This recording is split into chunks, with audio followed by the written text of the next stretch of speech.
So, hello, friends. We're back at it again. I guess. Uh, I gotta get between the two shows I'm watching, and so here we are. I guess for episode 3. Um, which actually, let me see what it's called, because I always blank out on that. Heavy Mortal Hopes. Okay. Past meets present as Bloom explores a pivotal memory. And meanwhile, Aisha struggles with her studies. Silva shares a secret, and a school party takes shape. Another party? There was a party in like the first episode already. Alright, fine. Um, so, I've completely forgotten what I ranted on last time, if I repeat myself. Um, I probably already did before since it was like 3 hours of ranting, so. But here we are again. Alright, let's see what happens.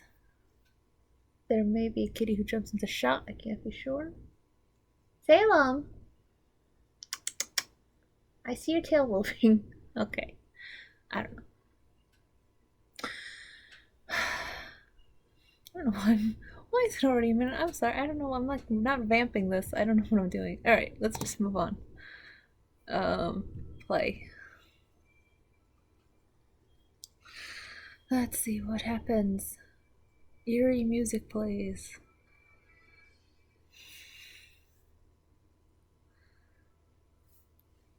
Oh, right. We left off Bloom got like all wide-eyed.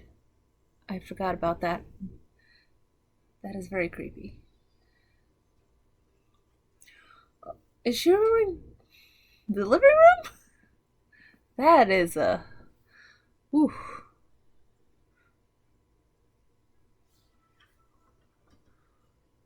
Who the hell is that? It's like you see someone in medical garb and it looks like operating room because the bright light up top and then someone with the mask on and the scrubs. And there's a woman in a leather jacket comes in and it's like, when the time comes, find me? Is that her mom or whoever switched her? Changed is gonna remember the first day of birth? She had a pass for a newborn. Oh. Okay. Yeah. So, Bloom's. Aisha's very worried because she just snapped out of that, and the white eye is gone at least, and yeah, that's Bloom's thinking that's probably the very left her in the human world. Yeah, that's his track. You were now was that an implanted memory? Because for one thing, I don't think the leather jacket one came in unless glamours and stuff. It could have been some sort of illusion, but were you just banking on the baby remembering? So it's got to be magic implanted memory. I see you, Salem. Baby. Honey. Hi. Hi.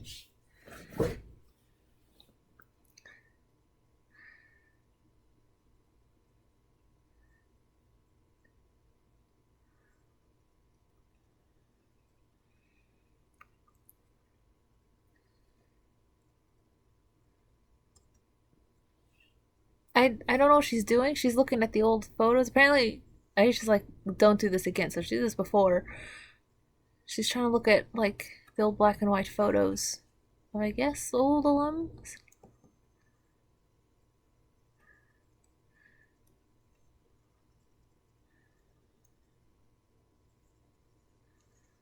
And so they're like, oh, well, all the most powerful fairies come through here, right? And it's like, well, Althea actually looks for magic potential when they admit fairies, but yes, powerful fairies come through the school. So you don't know how powerful it is, but I guess. Obviously, when they're taught. Oh, okay. She's looking for that woman in the photos. That makes sense. I was confused by the Aish saying, "Let's not do this again," unless this is like days later, and she's continuously to check all these old photos, trying to face place the woman who put her on Earth. So this woman embedded a memory in my head 16 years ago.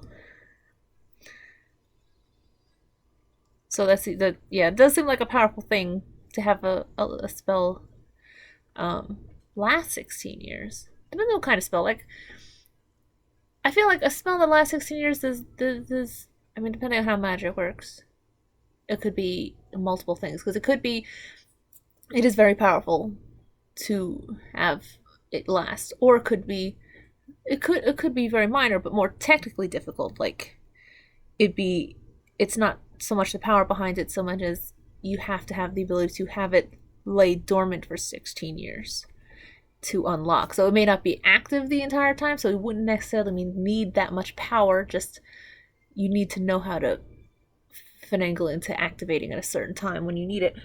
Um, but that depends on magic rules of the world, I guess. And Aisha's questioning if that's even what happened, the implantation. I guess she doesn't want Bloom to get her hopes up. I guess she's thinking maybe she made it up. The thing is, when you see those the entire white eye, you gotta think some magic's involved. I don't know if Bloom would have made up that, but or I guess maybe she thinks some other magic could be involved and not that's specifically that the woman implanted it or anything else. The night I opened myself up to magic, I got a memory. Oh, I mean, I guess. So she said find me, so she put me there for a reason. I mean, yes, but also... You could put this baby... I know she's too old to be my mom, but... One of them at least has to know who she is. Suggesting Terrazette has older books. I guess Terrazette just, like, the closest be, because if you get through his kid, he would help. I guess he is less intimidating than the two headmasters. I remember now. He's also called headmaster. Like the other dude, I mean, is for the specialist, right? But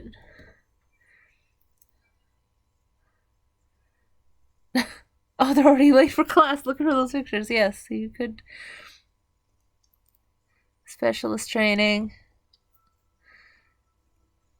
Just lots of people sparring and seriously, it looks like they're doing double dutch in the background. I don't think that's what happened. I don't know what training. I've seen it in other stuff, but it's just like you do the ropes and you go. I don't know what that is, but to me, it just weirdly looks like you're trying to start off double dutch. But I don't think jumping rope. I mean, it could be jumping rope could be good for, dexterity things, but I don't actually know what it is. I forgot these faces. I think that's Riven fighting Sky. Or sparring, I mean. Sky's got like one sword and Riven's got one in each hand. He's dual wielding some shit. Looks like wooden katanas.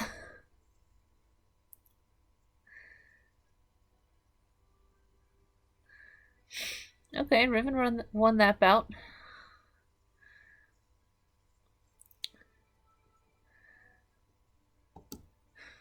Wait, does everyone have sleeves except Sky? Everyone's wearing the same... Okay, it's not a sleeve thing. It's like they're wearing long sleeves under this weird high neck vest thing. Or not vest. Like, not a tank top, but because it's thick, or maybe it is. I don't know. It's like thick here and it's like up here. It just goes down. So everyone else is wearing long sleeves under it. But Sky's gotta go bare armed. He's just gotta be the one dude showing off his guns, I guess. Literally, I think everyone is wearing fucking sleeves. Everyone. Oh, and I now see, I think that's Stella? Blonde and pink on the side. That definitely...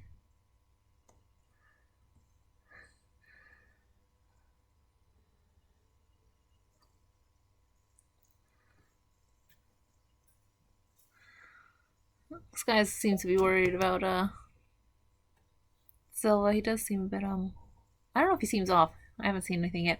But he has to be off because some shit went down last time and he almost got, like, totally infected with burned one, right?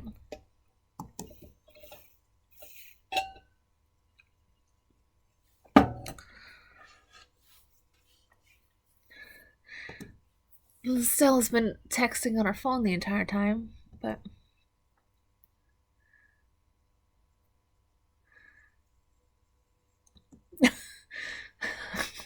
it's fine. This guy's like, how does it look to you? She's like, I'm fine. This is his like pseudo father. I mean, he's worried, and you're just texting. I mean, no, you got your ring back, did you? Yeah, should we? It's been a week, right, since the last. Okay, so yeah, if it's been a week, then I guess yeah, Bloom could have checked those pictures multiple times during the week. That makes sense. Um, and I don't know what the hell's off with Stell, but then I never know because she's her. Dr. Stella coming through with a zero effort diagnosis. I mean, I agree with Riven there, even though I kind of hate that. She barely glanced up. Are you training later or are we hanging out before the party? Oh, she just focused on the party. Is she like organizing it? Sky's distracted, staring at his father figure, who was infected with something a week ago and is acting weird, and Stella's worried about the party. She's like, he's fine. No, he's not. He's probably not fine. You do not look worried at all. This is your boyfriend's pseudo father. I know you got your mommy issues, but Professor Harvey still has him on the Zanback. I think that was supposed to help with calming them down. In my head, they're tranquilizers, but I don't think that's what they were supposed to be. Because just saying the dude's got him on tranquilizers doesn't mean he's fine. Okay? That means if he seems fine, he's on tranquilizers. He's on like painkillers and shit. That's not fine. I think it's supposed to be just calming down his infection, but still, if he's actually on it, that's not good either. He's probably not fine if he's still on the meds. Uh, uh. It that just manages his symptoms. He still has things that need to be managed. He's not fine, especially this whole thing with the burned ones that everyone believed were like not around anymore, and he got infected. And Stella have a care at some point for your boyfriend's father, pseudo father, whatever. He won't get better until they kill the burned one that attacked him. Oh, it's that kind of infection. Like some of the stories they have for like vampires and or werewolves, where if you kill the sire, you stop your infection. Wow. Well, so she's like, and there are people out there looking for it. Yeah, but this.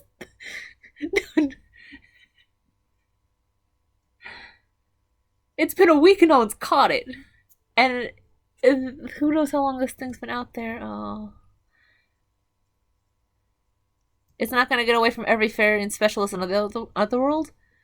Apparently burned ones have. I don't know. She's just so sure. I have class. Stop worrying. He's gonna fucking worry.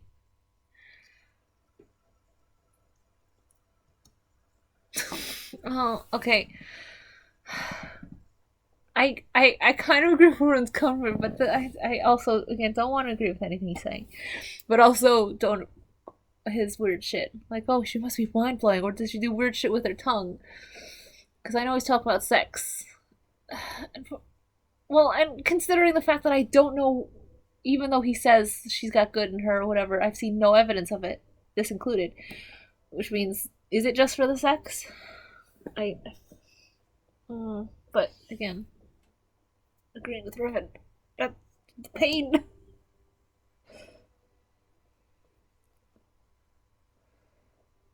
Apparently, Sky apparently doesn't know what he's talking about. Either he's just distracted by her and the dad, or just does he really not understand what he's talking about? But like, it's just I'm trying to figure out why the fuck he started things up with her again. That's a question all of us are asking, Riven.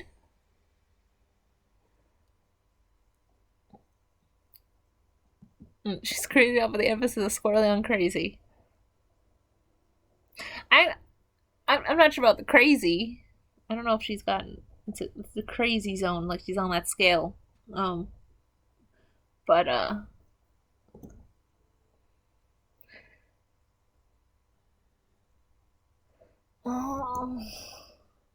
apparently the revelation on Rune's face was its butt stuff. All right, this guy's just pushing him off the thing we're saying. It's the reason is whether he lets her do butt stuff or whatever that. Oh, I'm saying that.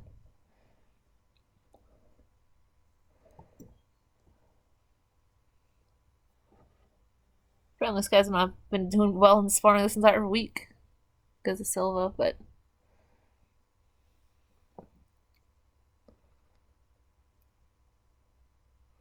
understandable.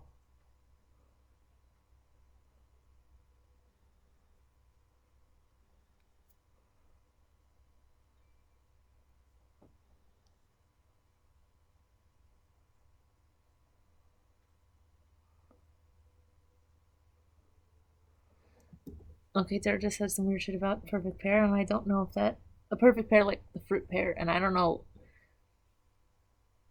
if that has anything to do with her powers or she's just. I mean, she's relating to it because I mean, but she's doing all this weird thing about how it's always rock solid when you want to eat a pear, and then a minute later it's rotten mush. I'm like, in a minute, did your power overripen it? I don't know.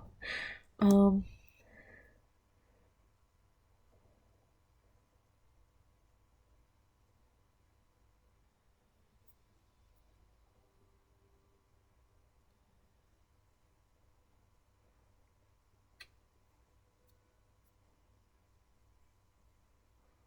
huh.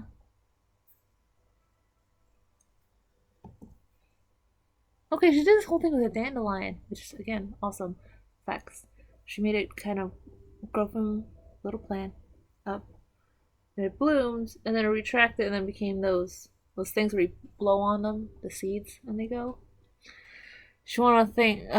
Dowling's talking about how, like, because her powers connect to living things, and um, feel how they something about feeling how they communicate to her. The subtle single signals of nature, pheromones, vibrations. And then she says something about how there is such a thing, because she can give life, but there's such a thing as giving too much. She put so much magic that the dandelion went through his entire life cycle in 10 seconds.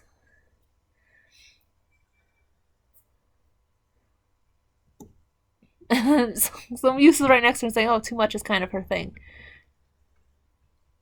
Hi, Alan. It's like, and Dowling's now, which you can feel because you're an exposed microphone on a windy peak. She's just getting everything. And yeah, thinking of focusing on one emotion, one direction. I guess now that they have the thing of their power, they've got to control how much. So, like Terra, she puts too much of her magic in there, and it pushes a thing through its own life cycle too much. And Musa's just she's open to all emotions, but that means she can't like she gets everything, and she needs to be guided to narrowing the field. Yeah.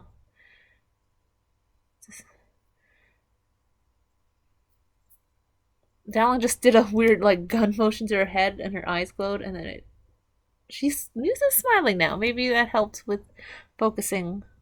Apparently, yes, she helped with focusing on one emotion. So Tara had a plant in front of her, and Bloom's got this just little um pile of sticks, like a little campfire, but they're all kind of pointed up together.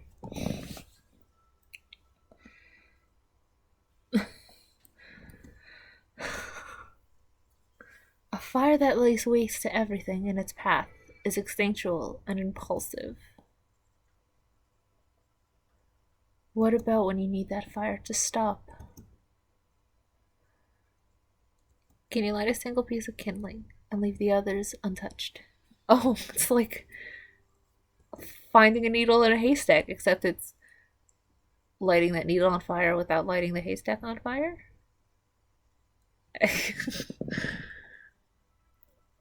Just, I really like the magic stuff, the magic lessons. It's all very interesting. Ooh, okay, so she lit one stick on fire. All the rest kind of stayed. So she's getting some um thing of it. I mean, hopefully, then maybe Stella's thing wasn't too bad. It didn't cause too many problems. That it just, all the anger and stuff opened up her wellspring of power, but she's gonna use positive emotions to actually channel it and not go use fucking, the negative emotions that cause uncontrollable fires. Oh, Beatrix is doing some electric. Like, what is that in front of her?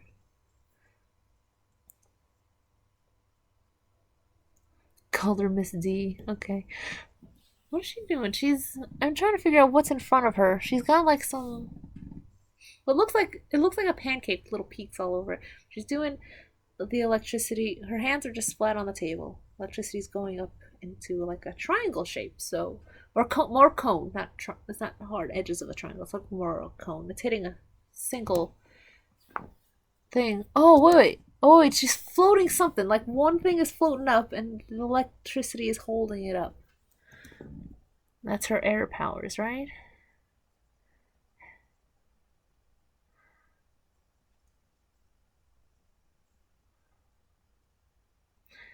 Okay, she's got a metal bowl, I guess, of water.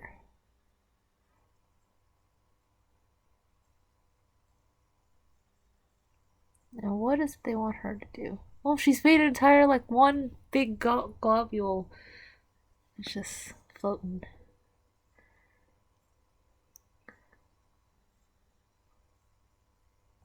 A single body of water, a mass of water, is persistent and reliable. Consider the individual elements that combine to form the whole. Oh, what does she want her to do? A drop of water is unpredictable, vague, amorphous. Can you isolate it? So yes, you could do one big globule, but Dowling wants her to get, because they're doing a whole thing with that, and then Dowling, I think, has separated one thing of water. So yeah, she could do one big cloud, but if you get even, they want her to do even smaller than that. One drop.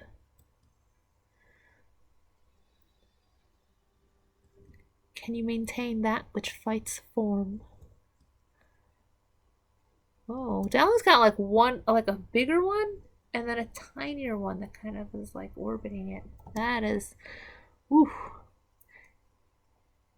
oh!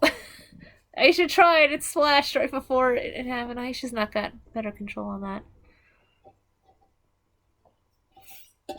Water splashed all over that table. I guess is there a thing that some kind of like, because Aisha is water and Bloom is fire. That's interesting, I guess. Magical dynamic though. I don't know if that goes in their personalities, but like in some things.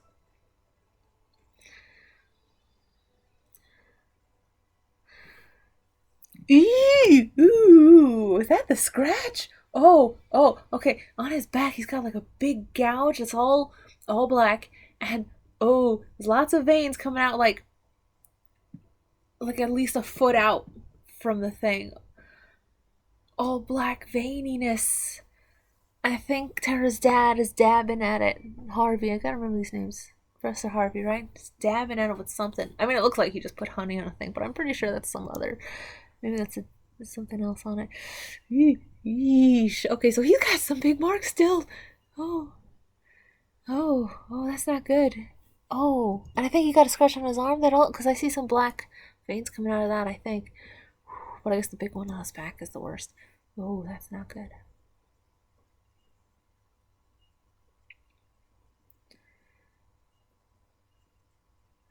Oh, yeah, he's just known to the rest as Headmaster Silva. All right. Um, the Tara's the dad left to get more bandages, and Tara's outside asking the dad as he passes about Headmaster Silva.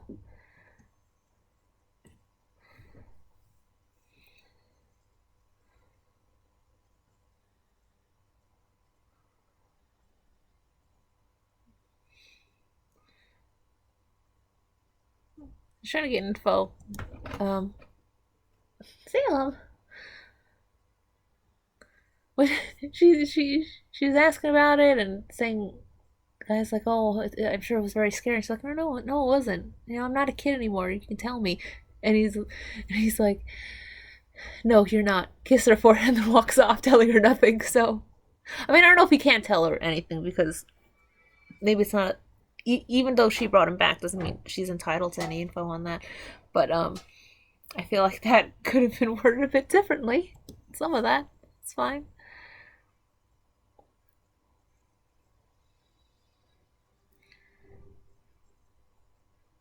Is she looking at her reflection?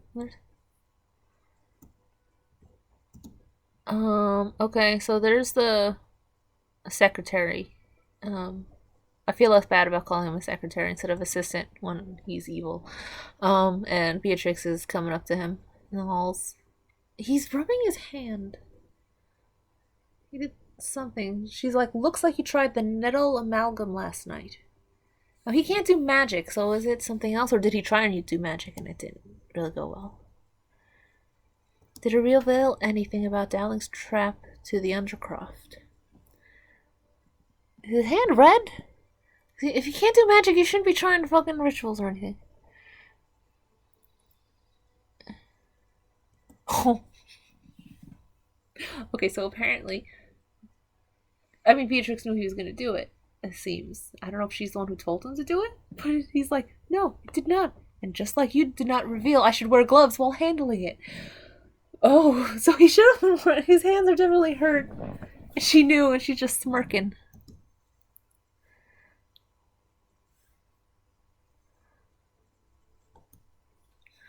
Is she okay? How old is she then? Has she gotten prior training? Because she's like something about languishing in class with cringy first year. She'll figure out something to do after classes. But so, I mean, she looks like the same age. She could be a different age, or she could be the same age but had prior training. Seems like she has a bit better grasp.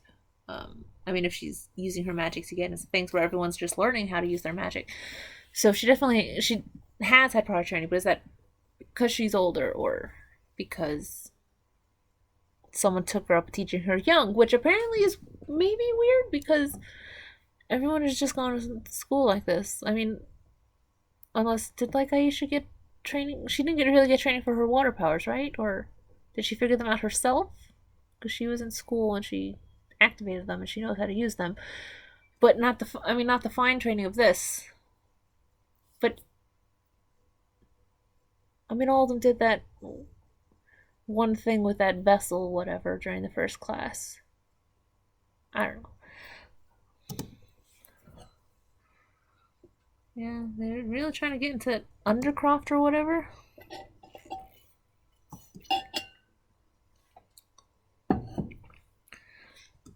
Apparently, they still think whoever unleashed the burn one is an outsider, so they don't think it's anyone in the school, at least according to what the secretary has gotten out of hanging around Dowling. But yeah, I think they'll be looking inside soon. I mean, yeah, once they can't find anyone outside, they're gonna at least think, okay, maybe someone inside did it, even just to check options. Even if they don't believe it happened, they're gonna have to. I mean, and anyone within thing of the barrier would be just being school the easiest access, so they don't have security on it. So he's saying the two of them should keep some distance. I mean, probably it looks one of the first years hanging out with the secretary, which if going by Bloom, they're 16 years old. 16-year-old hanging out with someone who's at least 30 or something like that, at least. Not a teenager, still pretty enough.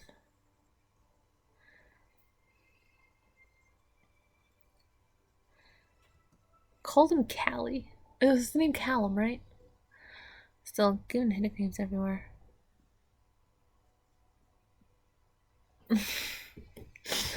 Yeah.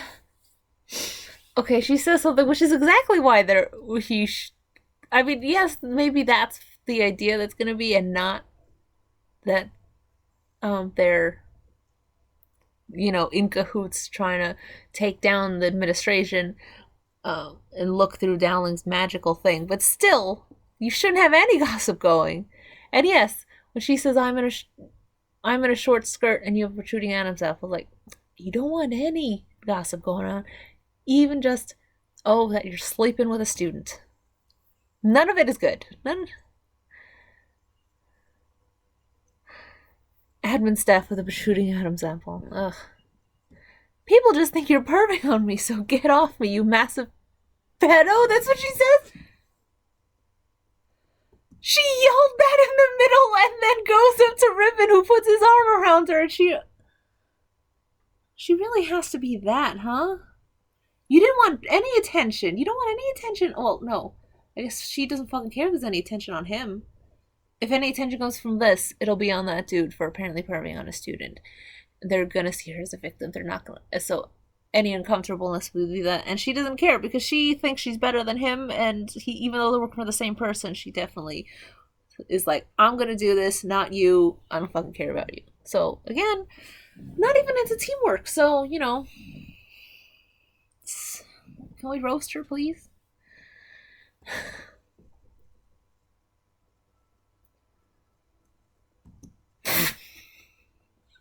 Okay.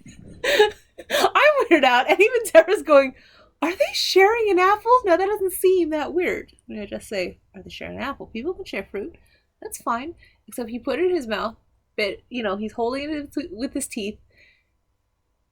And then she comes on the other side, bites it. And so they're sharing it out from both sides like that.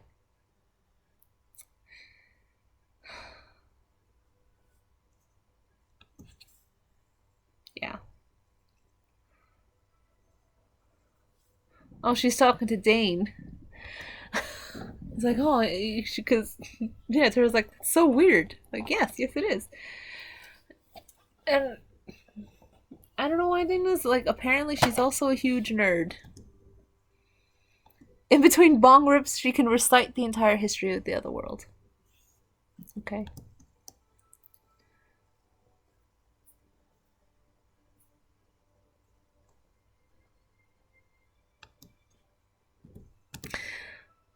Okay, Tara's like, well, then Revan's got terrible, questionable taste. Like, yeah. And Dane's like, maybe, although I kind of think they're not terrible. Dude, why? I mean, apparently they invited him to the party. That's right, Ribbon's on this quest to make him cool, or whatever. You know, by being a massive dick. So I guess that's like what's convincing him that it's cool. It's really they're still assholes just because they invited you to the party. Still assholes. Oh, and Tara's surprised. The senior specialist party. They do it every year.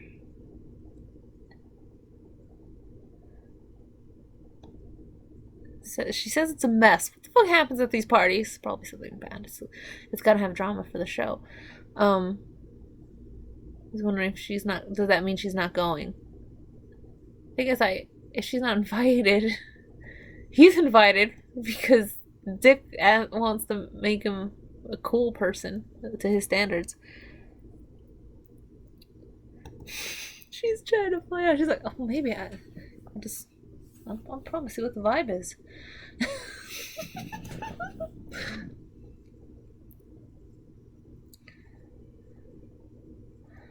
Oh, okay. So he's like, you know, you should come. Maybe I'll see you tonight.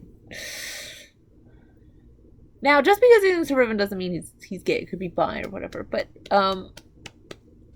I the thing is, if it was that, I feel like it'd be. I mean, I don't know.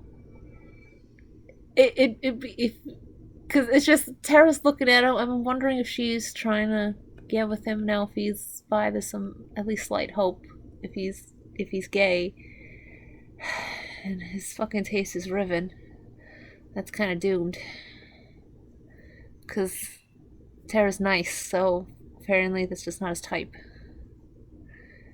He says neither of them are terrible. Fucking, do you like Beatrix? I'm losing hope for you, Dane. I really am, because you actually like these two assholes. But all right, let's.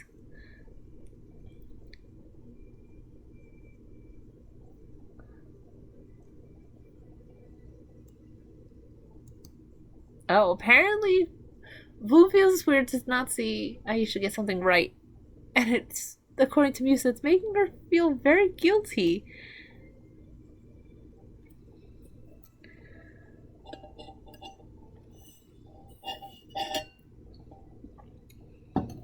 Oh, I guess she thinks that's because she's all Aisha's tired, and the parents think. Oh, so they Skype her at 9 a.m. Switzerland time, which, considering they think it's night and it's broad daylight, oh, when is 2 a.m.? And apparently everyone can hear her because they all hear her because they all live in the same dorm, even if it's not in the same room specifically. But I guess Aisha's getting the hit on that.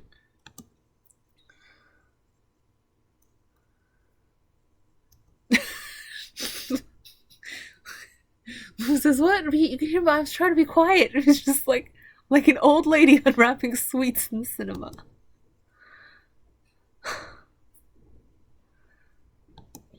But I'm just saying, she's fine, and so is Tara. So, and if everyone can hear her, then it might not be a sleeping issue that's got Aisha down, because they're all dealing with the same stuff. Oh, oh, is here? What's his name? Sam? Suddenly got distracted. Someone walked by, and I think his name was Sam. I've already forgotten, but Tara's brother.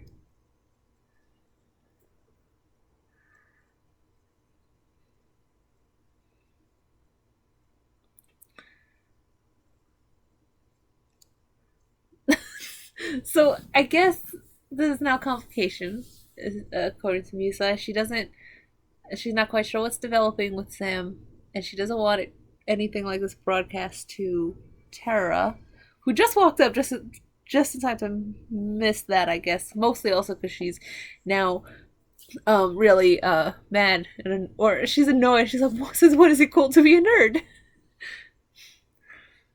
Like, don't make me wrong. It's great, amazing, power to the nerds. Oh god. But now it's cool to talk about fairy history?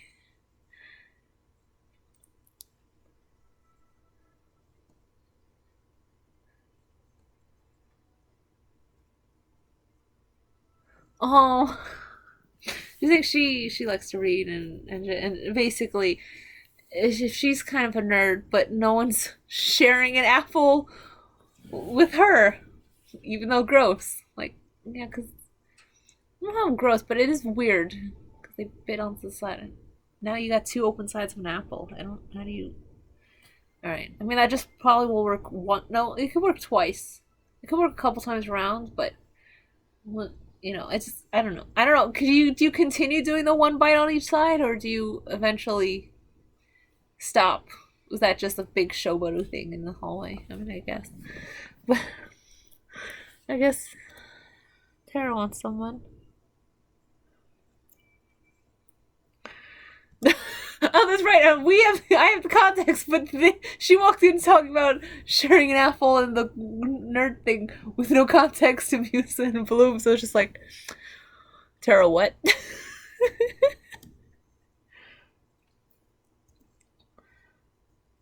Okay. Tara's not on specifically Beatrix. I don't get what the difference is between her and me. Why? I thought it would be more because she's like, why is it working for her, for Beatrix? And I thought Musa's, I think, meant she was gonna kind of hone in on something with Tara and get into that, but it looks like she's honing on Sam. So I think she's gonna walk away from this conversation for boy time, which Tara's not taking well. She's not knowing about Sam, but she's definitely. Uh, Tara's like, oh, I know why Beatrix gets stuff is because she drinks and smokes and looks like her, and Tara's, um, I'm not feeling good about this because I think I'm closer to looking like Katera than I am some of the people on here. So, uh, yes, Tara, I feel this. Um, okay, how's the search for? So she's gonna try and get off of that. So, how's the search for Memory Lady?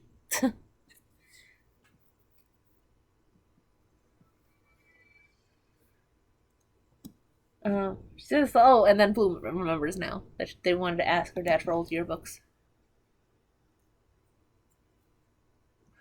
But and Tara thinks she has to get them herself because her dad's been busy with Silverwitch Fair because oh god, that wound, man. I don't know how many times you have to treat it a day, and you better be fucking taking care of that shit because that is not good. Especially if it's something that hasn't happened in 16 years. Who knows if they got a lot of stuff going, and it didn't sound like 16 years ago was going well. I mean, Rosalind probably killed all of them, but who knows what that means for the infected.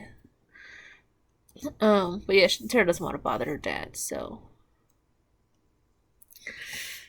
Oh, and they asked how Silva's doing. She says her dad's been quite down, so that it doesn't look like it's gone well. And if the wound is a week old, and it looks really bad like that, I mean, that could have still been healing. That's fine. It could take a long time to heal, but also they just gotta want to stuff this managing symptoms. But oh, Silva, I hope you make it through this. Oh, and Bloom is at least going, oh, I can't imagine how hard this must be for Sky. Because she knows they're close. More care than Stell's been showing, you know? His girlfriend?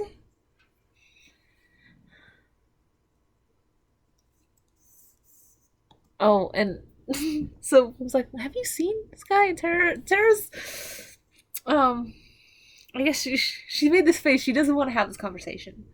But she's gonna go into it. She should, and it's probably something Bloom's gonna blow up anyway. Because Bloom said she didn't want a complicated relationship with him because her life's complicated enough. But she's still asking about him. She's probably still gonna be jealous if things go happen. But so Tara's starting like, okay, he's a good guy. He's a legit one of the best, but it's just you know, the fact that Stella's looking at him, or she I can't tell if Stella is making a face and looking at them across the room from where she's sitting at another table, or she just happens to be looking in sort of that way while looking at someone else, and it's just a good shot of her. I can't tell, but also I'm doing like this. You don't see anything. I don't know. I don't know what I look like when I'm doing this. Wait, how long have I been talking? Fuck. This is gonna be another long one. I'm sorry. Really, really sorry. Okay, so let's just continue. Well, Bloom's like, no, I'm just worried about him. Not anything involved with more, because I mean, yeah, don't. The thing is, they gotta share a fucking dorm with Stella, which is already bad enough. But also, if you try and interest too much in her boyfriend, she may really do something to you, which I still don't know what that was. Alright, so Sky's going to the greenhouse. Oh, Silva's getting dressed again. And he's asking how bad it is. Mm. Mm. Oh, he said the Zambac. They're worried he's worried he's gonna have to get a higher dose. But he's saying it'll keep the wounds at bay. And so I was like, yeah, until it can't anymore. Because it's not a curative. They're only keeping him at bay for a week, hoping that they can get that burned one and kill him. Which, wait. Is it not dead? I just realized they lit him on fire, which I don't know if that does things to burned ones. True. But it got splashed with water and thrown onto spikes, and they pulled a ring from its gut. I feel like you wouldn't have been able to remove that if it was dead, but unless it was just really out and enough that it wouldn't react to you pulling something out of its gut.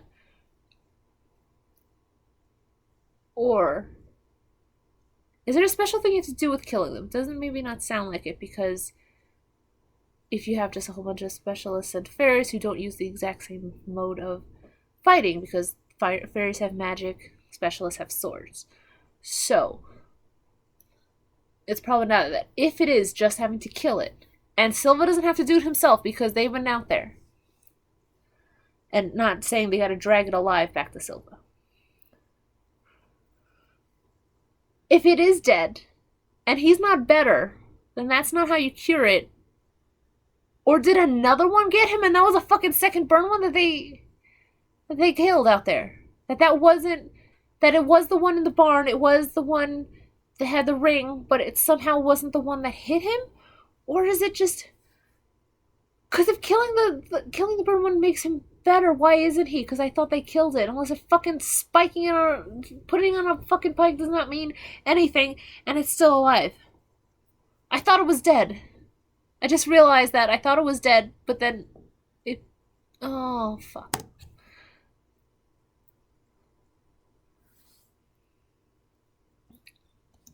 Well, this guy's offering to run the first year spars, so that so Silva can take it easy until the battalion gets to the burned one. Now, what's the status? Okay, so yeah, what have they heard on the burned one's thing?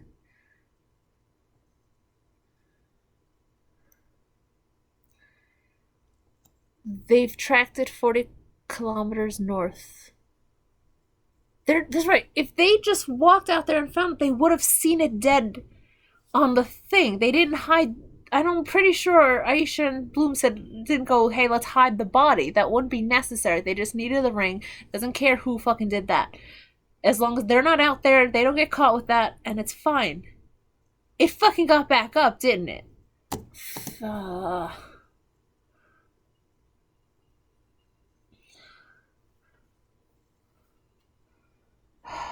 Shit.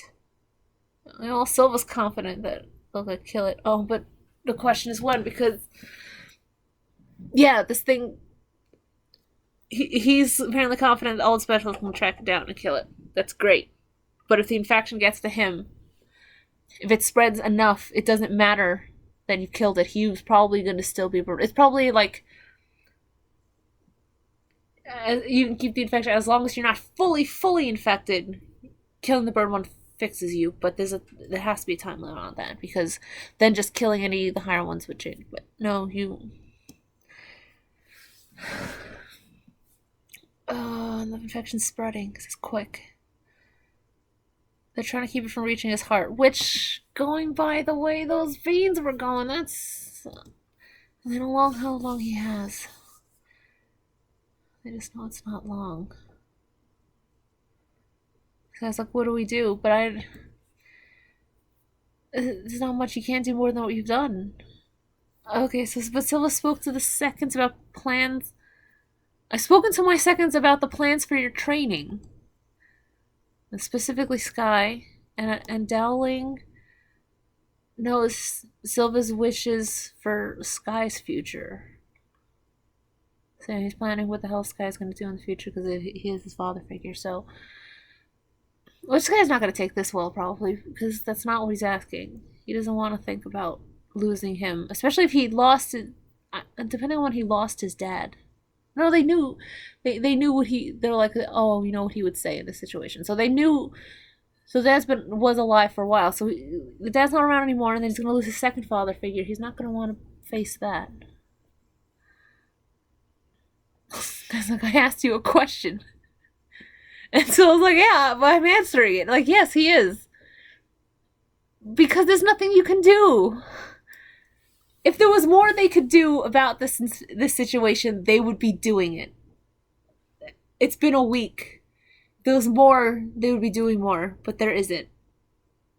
So the only thing Silva's got, like, if this is not fixed, I mean, yeah, their hope is that it's going to be fixed. But you got to plan if it's not. And so his whole plan is, yeah, what happens to Sky, because this is kind of like his kid.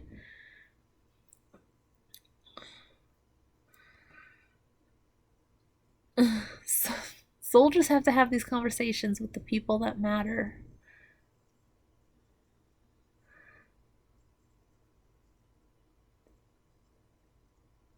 We make a plan. That's what we can do.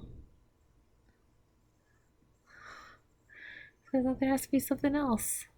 Yeah, you already lost. Saying you only lost one dad, and he can't lose another.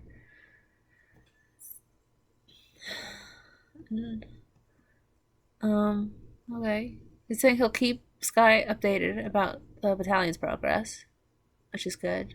But that's all that can be done right now.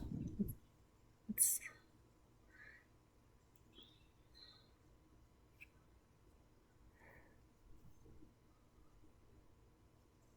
okay. So now we're on Stella. Ugh.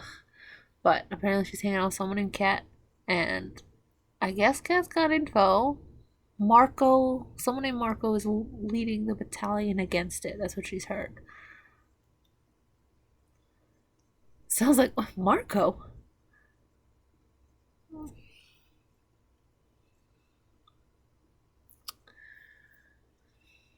Stella's reaction to that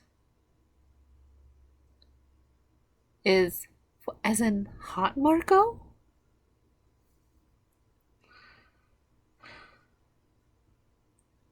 An entire battalion is going to take out a monster that attacked your boyfriend's pseudo father. They don't kill it in a certain time, you will lose his pseudo father. And your question is whether the dude leading that battalion is hot. And you've already blown off your fucking boyfriend about his worries for a pseudo father.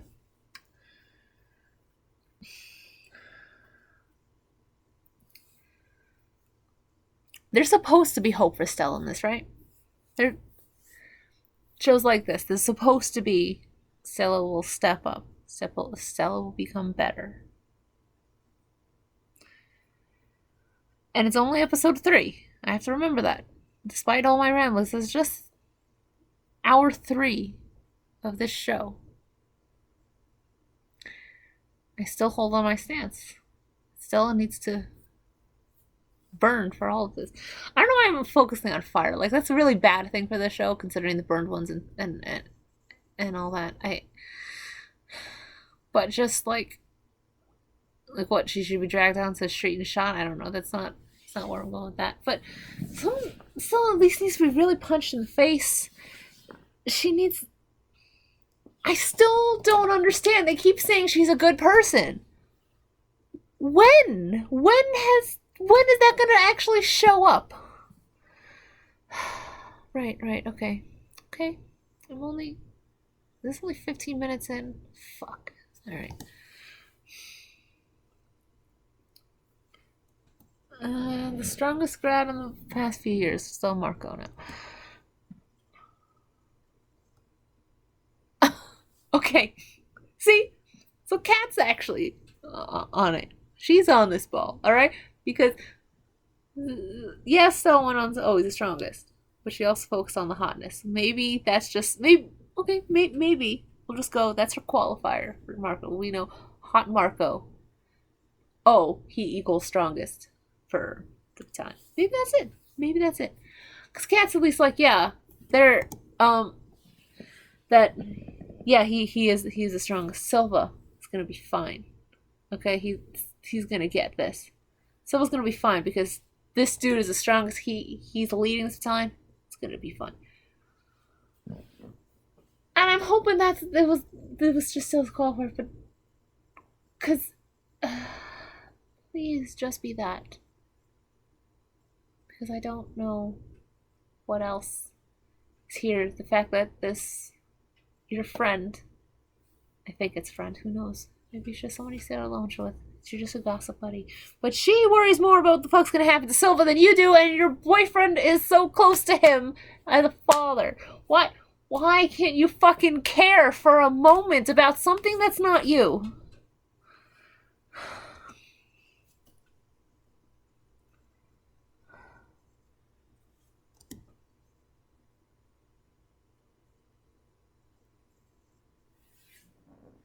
Okay, I don't know when in this they brought up Winx. I don't know. It's in the title, but then it was also in the title of the other thing. Now, in the cartoon, there were like levels. I don't remember what any of the levels are anymore. But Winx was like first, and then they had like way down the line where they were like, we're gonna, be full fairy power, which apparently was not the full fairy power, but it was like Enchantix. And so there was different there was different levels of magic that always had an X in it. There was Cyrenix at some point, something with X. So Winx was that. It was like a power level, I think. And the thing is, they just went to the dorm part, and it's like the 18 Winx suite. There's no explanation what the hell Winx is. Okay, what the hell is Winx? I don't know. They're within this. They've not mentioned Winx. But it's on the wall, which means it's an actual thing in this show. Something is Winx. But I don't know what is Winx. What is Winx here? It's just, is that the only thing? It's the Winx suite? Why is that? This is no explanation what the hell the Winx is, but I guess this is the first time they've seen it. Maybe they'll tell us. But it's in the name, so it's gotta be important, right? Besides that, it links back to the cartoon, and they definitely want to tell you that's what it is. I don't know. We're back in the dorms. They're doing a down shot.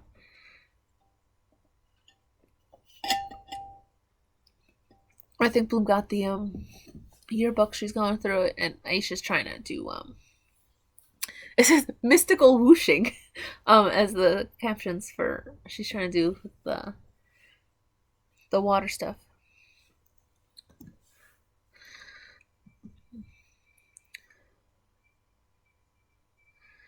Okay. So they're going towards, they're looking through the.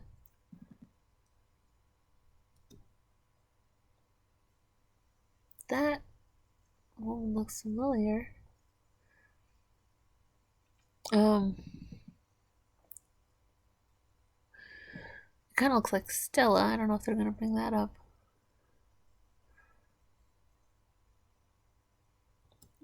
But Bloom says her memory's starting to fade, so it's looking at all these pictures. It's hard to tell who could be.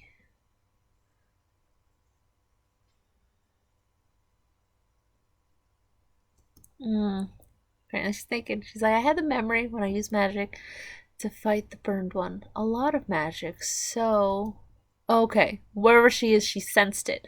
I thought she was gonna say, I'm gonna try and pump a lot of power again and get that, which is a horrible idea considering your control. I mean, you have minor control now. You did light one stick on fire without lighting any of the others, so you are gaining something. Okay, so okay, maybe she sensed it, or it opens up a magic gate in my head or something.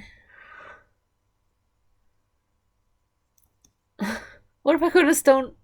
Never mind. That was, I thought, where that was going. What if I go to the stone circle and draw in as much magic as possible? Oh. She's just like, yeah, please don't tell me why please don't tell me why I have to tell you that's a bad idea.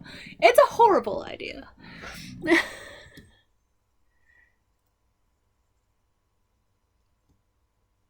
was like a few weeks ago, I might agree with you. But you saw me in class today. Oh my god.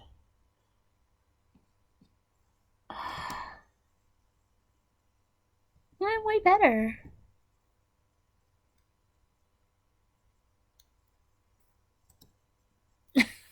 No, you're killing it. I don't know if that's because Aisha is now feeling down the fact that she isn't getting, that she doesn't have the same control. But now Bloom does. But the thing is, having better fine control doesn't mean, yes, I should pump all of that thing into the stone circle and hope that a woman who switched me with a human baby and left me on Earth should, you don't know why she did it. It's something that hasn't happened in centuries. Aisha described it as barbaric. I guess that's how it's seen to the fairy realm. It's barbaric. And it's not great. You're stealing children and switching them.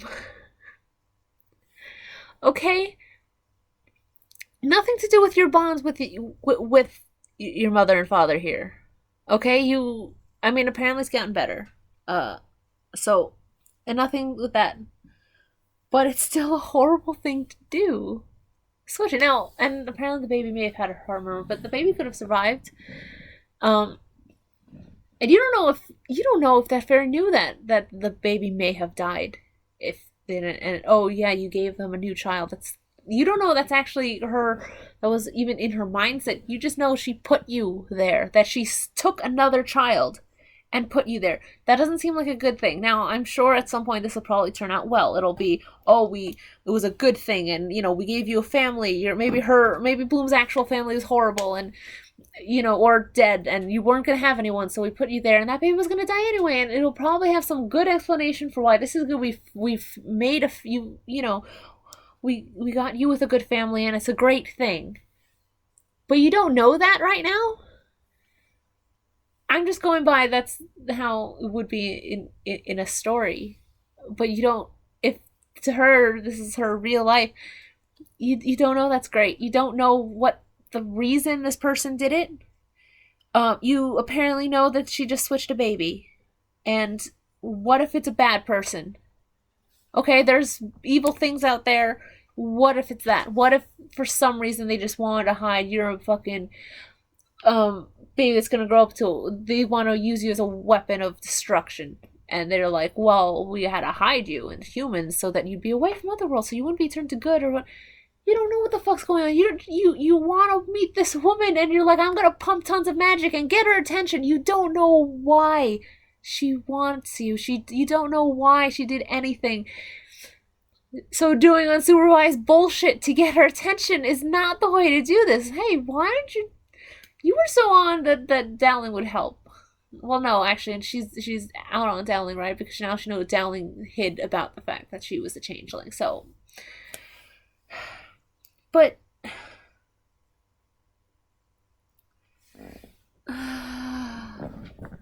it's just no. This is not a good idea, and you don't know any of this person's motivations except that apparently she switched you as a baby and then implanted something in your mind that unlocked, and now she wants you to find her. Because it's always a great idea. It's always gonna go well. Anyway, right. Tara's though. To switch off. Tara's yelling into the dorm about if anyone else had to do a good cancel. I guess she's probably getting ready for that party. She wants to be popular and stuff. Aww. She's like, I've done 15 tutorials, and this one again, it's all smudgy, and she may have been crying at some point because I would be. It's all running down her face.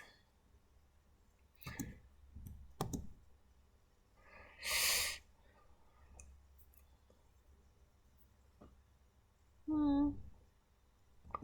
I don't know who Huja is, but she's like, what does she have that I don't? Or what do they have? I don't know, actually. Oh, talent? Taste? Oh, that's not. Don't talk to her like that when she's down. Millions of followers. Oh, she's like, why are neither of you getting ready for the party? I don't think they planned to go. Aisha's got to study, and Bloom is like, oh, I got a full, and she's like, no, cool, I don't care, you must come, I need full sweet support. Oh, Tara. Oh, someone's coming. Is it Musa or Stella? Musa or Stella? I guess if it's Musa, they could probably be fine. Stella, oh, don't want to touch that. Oh, Musa. She's okay. So it is Musa. She's like, get dressed. We have to go. We're gonna go to the party. No, we're gonna show everyone that we're cool and fun and oh. Tara, you don't have to go to this party. Well, I'm already against all parties anyway. So whatever. But I guess they're okay. It just showed they wiped her makeup off. But then it just shows her immediately getting up and she's looking into the mirror and like, oh yeah, it's great. I'm gonna assume it's a slide over that they actually fixed her makeup because just wiping it off, but she's got makeup on means that doesn't really make sense. Just unless it was just they wiped off the smudginess. I don't know. It seems weird. Okay, it just shows. Well, Stella's not getting ready in the dorm because she's at fucking Sky's place. She's got doing makeup on that, and then it shows someone pouring shit into a flask, which I immediately knew was not Sky. It had to be Riven because they share a room, and Riven's the only one who's gonna be doing that, right? Oh, okay. Sky Stella's like, oh, I'm sorry, but for she's getting ready for their first party is a nightmare inside a nightmare. You being there would have been a fucking nightmare, so I'm glad you're over there doing it and not messing with them, but. Ugh.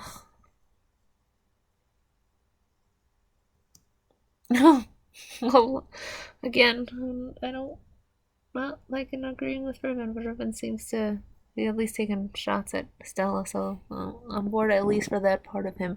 It's like, fun fact: if everyone around you is a nightmare, it's not them. Yeah. And okay, you just filled that flask. Okay, I'm confused. He's taking a drink from his flask that he was just filling. Okay, and all Sky's on him for he's already drinking.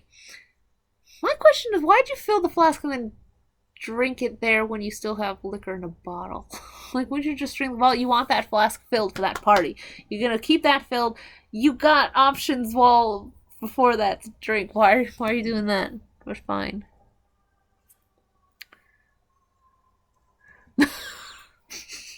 Again, I don't. Rune's like, yeah, well, she's been here for an hour, so I've been drinking for an hour. This is the one. This is. I fully support Riven doing this.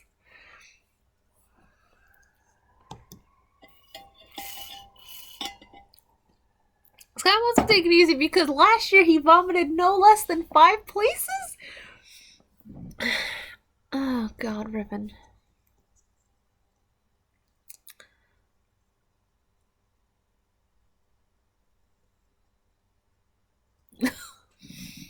Why the pause? Why the pause? Okay. Estelle's like, well, if you're drinking, at least pour us one. And Sky says, oh, I'm not drinking. And she stops and is putting down the brush and is turning to look at him. Is this gonna be a problem, Stella? Because, really, if he doesn't want to drink, he doesn't have to drink. Okay?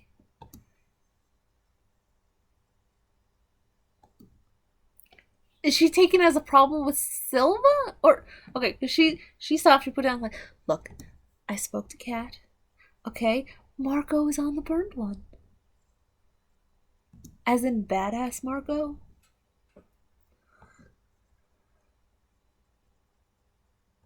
The strongest fairy in a decade? Wait. So, oh, I thought he was leading the specialist battalion. He's leading the fairy battalion. Okay. But still, he doesn't have to drink just because, like, oh, you can drink now. Your dad's gonna be fine. That's no, just. Like, I don't care who they have on us still. I'm not drinking. Yeah, he's fucking worried enough. Please don't let him have drinks. It's not gonna turn out well anyway. If you realize that he's worried, instead of saying, don't worry, but here, let's party, because he's still going to be worried if you tell him not to, because things are still bad. Yeah, oh, badass Marco's gonna get it. That's great, but it hasn't happened yet. So the problem's still here. She looks really pissed about that. She's like, fucking, just. Okay, so Saul's talking to Marco. Marco, give us an update. Are you still tracking the burned one?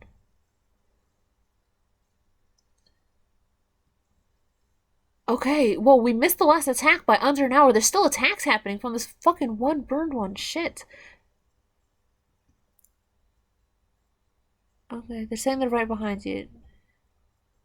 Use the river, because burned ones have difficulty navigating large bodies of water. Makes sense if they're fire things.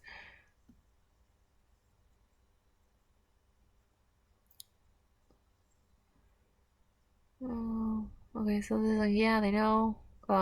It's like, we'll get it by the morning. And Farah's like, well, Oh, we may not have by the morning. I'll call him to get it. I don't know if he's dressed like a specialist. I can't tell if it's like, is there a mixture of fairy and special? Like I said, in the cartoon, it was just specialists have no magic, fairies have magic, and here, fairies and specialists are in the same school. But I don't think they see a thing of Sky having magic. But not everyone in the fairy school has magic because the secretary doesn't have magic. But still, but are there fairies that do specialists? I don't see specialists and fairies in the same classes so far. But then we haven't seen them many classes. I'm wondering if are there fairies that go on to be specialists? Because they all seem similar years.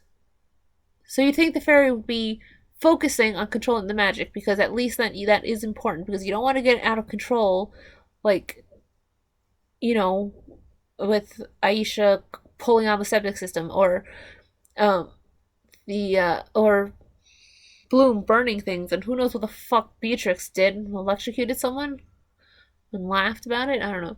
So it's hard to control. So you'd think the fairy would do that, but I mean, not to say that maybe after that first year, if they just decide that's it and they want to go, they could be a specialist. But I can't tell if Mark was a fairy. I can't tell if he's. I don't think he's in the specialist stuff. He's wearing a slightly different colored shirts, but I don't know if that is.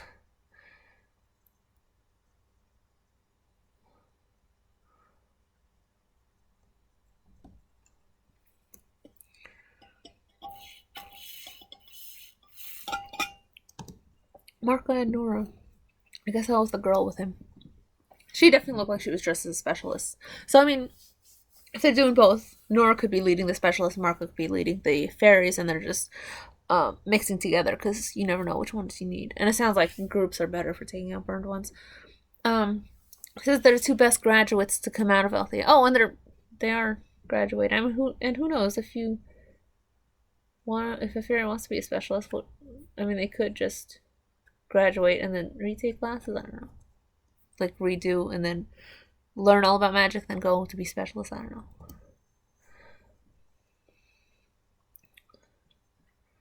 know. So the best, but they've never faced a burned one, so they don't know what they're up against.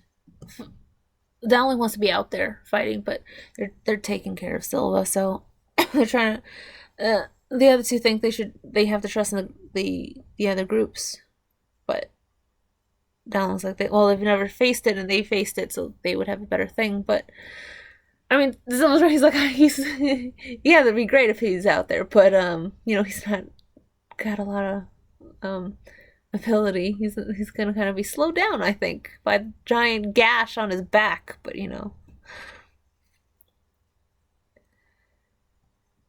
well, we decided to stay here and teach the next generation. So yeah, they went out. So their job is to. So it was like, well, we taught them everything we can. So it's now it's time to trust them because yeah, you. I mean, yeah, they haven't faced burned ones, but they've graduated and they're out there and they have skills, and you can't babysit them the whole time, I guess. I mean, Dawn says she trusts them. It's just she doesn't like sitting and waiting, which fair enough. She feels like a glorified babysitter. Does that mean babysitting Silva? Because that's the only one around. So okay.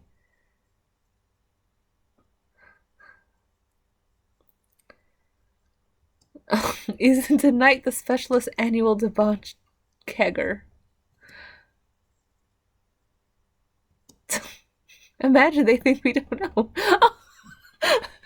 And Dallin was like, imagine they think you didn't start it. Like, yeah, because if it's a big specialist thing. Well, actually, I didn't think he would start it. He definitely, probably, if it's been happening every year, Silva, of course, could have been at least a part of it, but apparently he starts it.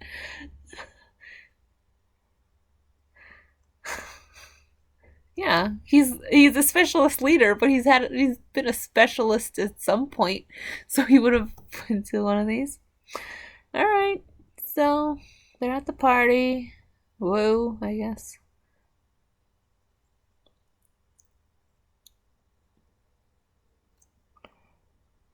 It's all very, Like, well, underground party, yeah. It's got like black lights and shit and neons.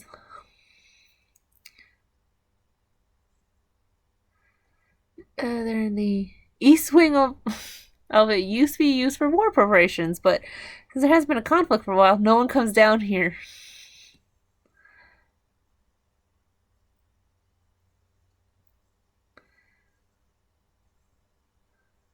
All right, I'm already starting alcohol. I need a beer. We know Bloom's 16, so that's not legal. But then who knows what's legal in the other world? So, and also, I know underground party. No one's supposed to know, and I think it's only. I guess it's just yay. Drinking underage is very exciting. I don't know. I didn't really care.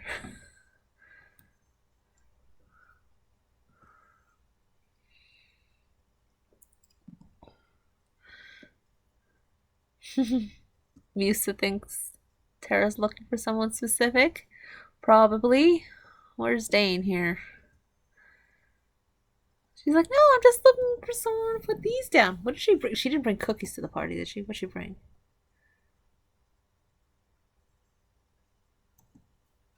Oh, Musa. Oh, they're edibles. Okay. She's like, I can be a cool nerd. Oh, look who's showing their face with mom's Tupperware. Melissa, Sam's here.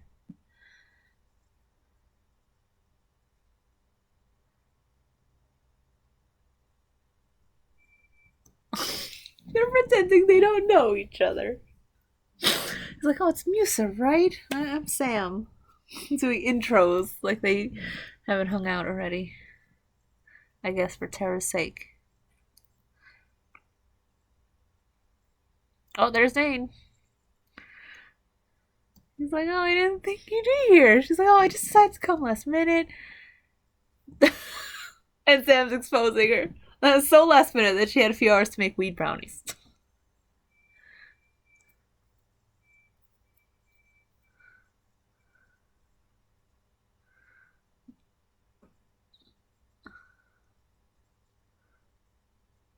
Okay. Offered it to Dane. What is the way to Dane's heart of like offering him like, well, I don't know if weed's illegal here. It's or whatever, but because Riven gave him alcohol, and now she's giving him weed. Just like the way to his heart is to give him substances, I guess. Oh, he's like, I'm gonna take a few to Riven and Sky, see if they want some. Meet you later. Oh, me not even offering her to come over and bring the brownies. Just like, I'll bring some. Bye. I'm not, which means I'm leaving you now. I don't want to hang out with you at this party. Or not, not want to see you at this party, but definitely at least for a while he's gonna leave, which means he's not hanging out with her at this point. That's sad, cause considering.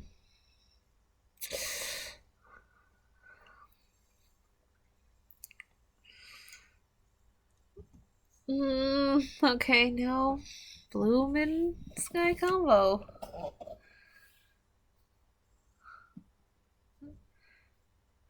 And look, she's asking about Silva, showing concern that her girlfriend doesn't fucking show.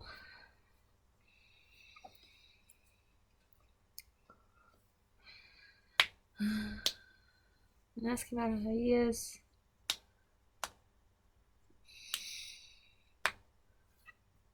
Oh, so is this Silva basically? Oh, they're best friends. Silva basically raised him after Dad died, so they're because they were best friends, and this guy's like, because she asked how he was. So he's thinking he's got to be strong, but he's feeling like shit because good. And then they're trying to fight and risk their lives, but he never let himself think that something would happen to Silva. Um, Losing one dad was bad enough. He doesn't really want to think about losing another. And ask the question of, are you close with your parents? Which she's thinks is a bit tricky because she's not. Okay, so the first one's just a thing. I want you to explain what first world is, because you're talking just like, oh, they live in the first world, right? So again, they're first world's just a thing. Everyone knows Earth is first world, I guess. But what is first world? Why is it called first world? I mean, is it just the simple thing of fairies used to be? Did they originate there? Because they have an entire world. Why is it? There's entire other realms. Apparently, 7 of them. Why? Why? I don't. Not many fairies live out there. Not many, but not zero. Not like in the cartoon. They were like, there's no fairies on Earth. They don't. None come out of there now. They did at one time, but not anymore. Here, just like not many live out there. So some do. But then again, so not many live out there. But there is secondary school in the other world. Did they have? I don't know why. I always figured that other worlds would have a slightly different society and school system, and they would have or other names. But I should just drop secondary school. So that's either just I know how to translate into first world things, or it's just I don't know. I always figured it's slightly different. You know, like why is it always the same? But then maybe they just came out at first world and said, yeah, we're just gonna make all the other realms the same. I, anyway, um,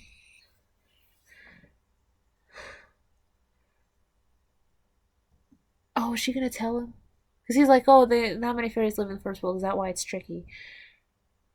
Because that's right. She doesn't know that they're human. He just knows that she is not from another fairy realm. She told Aisha, but she did. She's not told him that we've seen that they're not that they're humans and not fairies.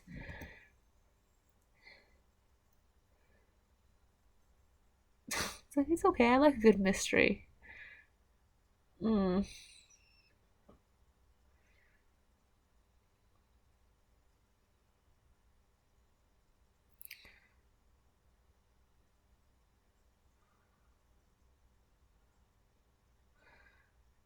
Oh God, is she on? Oh, they're gonna do beer pong. Just yeah, let's get drunk everywhere. Sure. I mean, now he's drinking. She said she had a beer. He's I guess ready for alcohol as a distraction.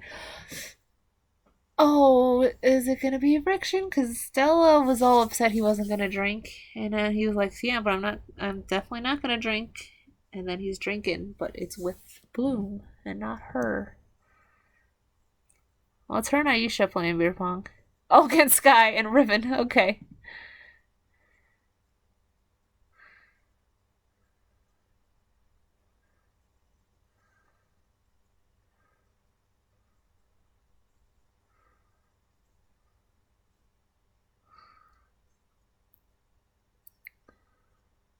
It looks like I don't know how. Okay, wait. She just doesn't. She knows fire magic. She's her eyes glowed red when Aisha was throwing. It looks like maybe she was trying to use magic to fix, cheat. But how? Because she only knows fire magic. They said first you're just gonna be focusing on your own element before you branch out. She does fire magic. What fire magic did you use on beer and little fucking ping pong balls that got Aisha to drink? I thought if like Aisha was magic, maybe, because I mean liquids. There's definitely a lot of water in those drinks, so at least maybe somehow that could help with that. But it was Bloom's eyes that glowed. I don't know how fire magic helped, but okay. Oh no, no, she boiled it. She's like, this beer's hot.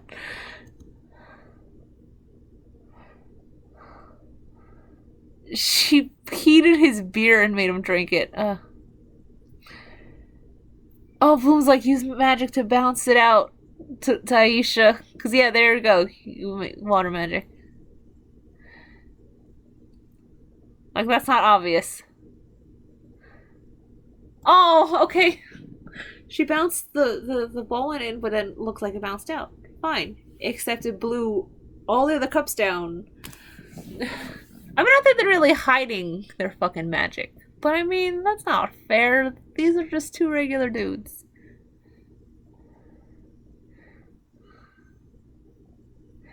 Oh, splashed all over Riven. Riven's not happy. People laughing. And Bloom's finding this funny, but Aisha's upset and is like, oh, go get paper towels. But she doesn't like that she's got no control. Sky and Bloom are Bloom's definitely all giggly. They're all drunk.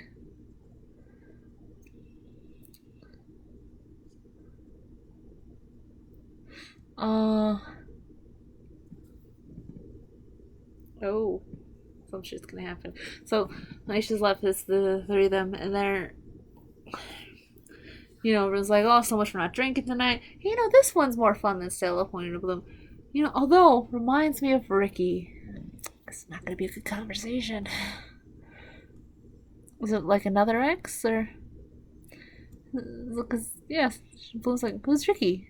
But Sky's like, Riv don't. So it's not. Riv's just stirring up shit, which I mean, typical Riven, but Sky is not happy here. You live with Stella and you don't know what happened to her last roommate? Oh dear. Are we gonna get the story of what the fuck she did to whoever talked to Sky? I need to know this. I was like, I don't, but I would certainly love to. Oh god, okay, it says Ricky was Stella's best friend until she flirted a little bit too much with Sky. Oh dear. And Sky's like, I would, Riv, I would never. He's probably like, I would never have done anything with Ricky. And like, true. But Riv's like, no, of course not. But it didn't matter to Stella. She showed everyone what a legit psycho she was. Okay, maybe. If this story goes crazy, maybe I can understand why he said she was, or she's crazy hot, but she more heavy on the crazy. We haven't seen crazy yet, but then what has she done to her last roommate? That is very psycho. What'd she do? Oh shit! What? Did Stella use her magic to blind her? On purpose? Because this is first year thing, and we've seen not all of them have the best control. And Stella's power is light magic, so it could have been an accident. I don't know why I went immediately to defense. Because maybe this is so big. You blind her? She is blind? Like, permanently? Is she permanently blind? Or was it just, like, was that fixed? But still, I mean, you don't really forgive that. Obviously. Like, even if you're not blind anymore, you don't fucking forgive someone who blinded you, at least for a bit, and probably on purpose. But, what if she's still blind? What if there's a blind fairy out there because Stella went crazy? Oh. Alright, that's right. On purpose! Rips is on purpose! Okay, again. Are you gonna try and make Stella a good person? After she purposely blinded her best friend and roommate for flirting with her boyfriend? I mean, okay. Like I said, I don't want to, like, totally on the whole thing of defending Stella, but is this what caused Stella to break it off with Sky and then not talk to him for the summer? Because apparently she feels guilt for things. So maybe she just felt so horrible realizing what she did. She broke it off with him because he was the focus of that, right? With the roommate. And she took off all summer trying to reevaluate and get in control because she realized what she did. And she purposely blinded her friend. She's got to take a step back and maybe focus on herself. Maybe she toned down the cray-cray. I mean, she didn't turn on the bitchiness, that's still there, but maybe she turned down the cray-cray. Oh, God. Oh, wow. Blinding her. Oh, shit, okay. Let's see, oh. I mean, Bloom's face like, holy fuck. She blinded her best friend. I was like, no, that can't be true, right? Oh. Okay, going by Sky's face, he's like, yeah, that's the story. He looks pissed. So maybe there's other side of the story, but that's the one apparently that Riven's got, and maybe the one that went around.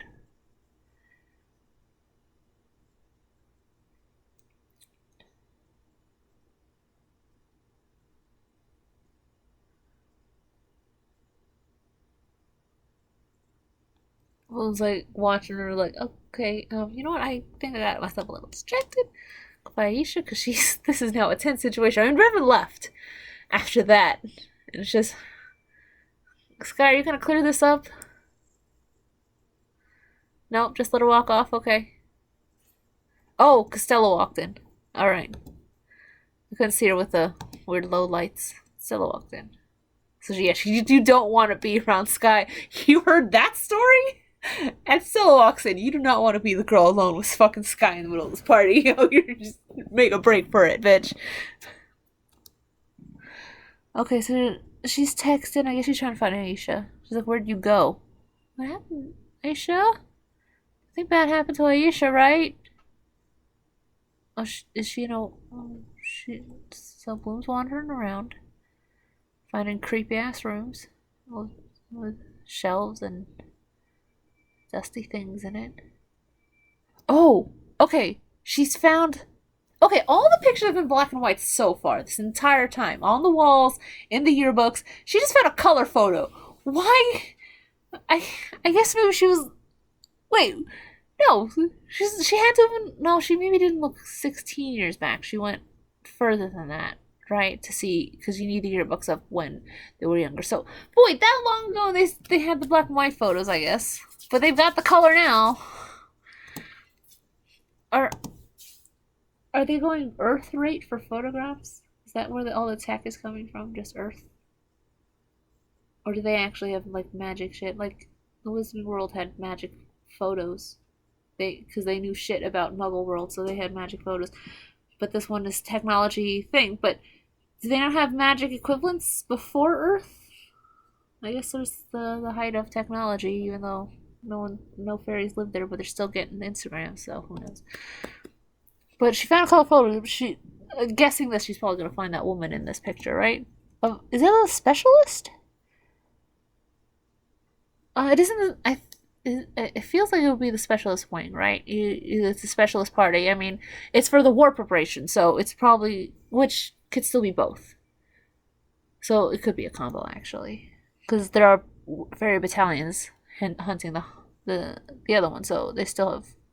It's not like specialists are the only ones with combat thing. It's just they don't use magic. She's looking at this one. She's probably gonna find it. I feel like she's not. It's not zoomed in on anyone, but so maybe it's not. Oh, we're now on to Sam and Musa, I think.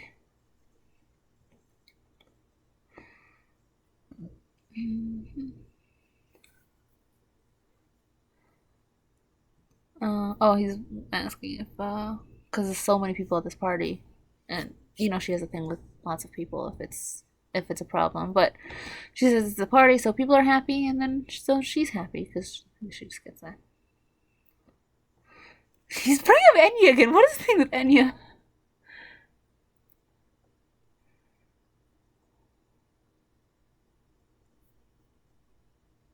And he was talking about himself, right? Because he's like, well, why is that Enya? I think he keeps talking about himself as Enya, right? Is he trying to say is it him that's making her happy, or she just um? Lisa wonders if he and Tara are close, but apparently they weren't around other kids their age growing up, so they just had each other. And oh yeah, because I mean they do the interesting thing, so he's wondering if that's why they're sneaking around Tara and not saying anything. She has a lot of feelings about a lot of things, and as a roommate, I have to experience them all. And when they're negative, it's not exactly comfortable. So she doesn't think Tara would have a good reaction to this.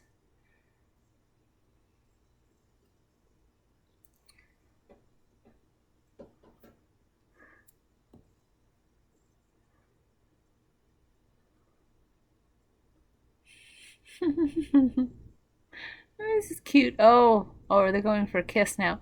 Is Tara gonna walk in on this? I feel like that's what's gonna happen.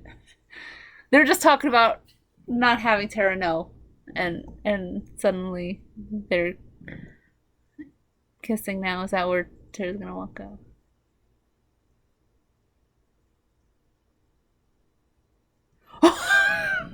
Okay, well, I guess her sensing things is good.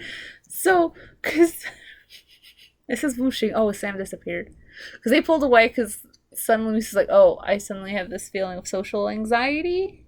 So she feels Tara coming, so she pulls back. And this whooshing, is he gone into the brickwork to hide because they're not supposed to be seen together? And it's like, Lisa, there you are. Yep, he's gone. He went into the walls, huh?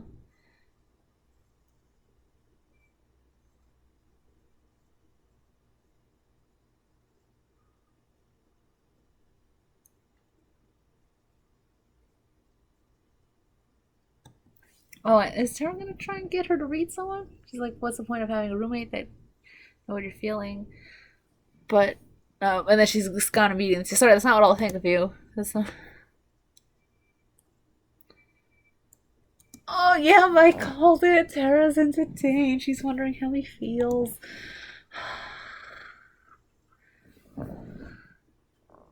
She's wondering if it could be a thing. Oh, oh. She's looking away at and like when you and Dane are together, he feels comfortable. And Misa says she doesn't know what it means specifically, but he does like you because it. I mean, yeah, it could be if you're comfortable around someone, you really like them, maybe you do want to be with them, or it means that he doesn't feel more. Going by this, he probably, you know, is into Riven. But I mean, doesn't mean he can't be into Tara if he's also into girls. That would be nice, but I don't know if that's where this is going.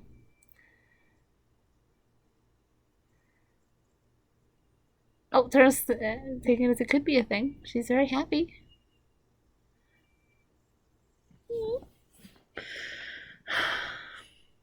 Oh,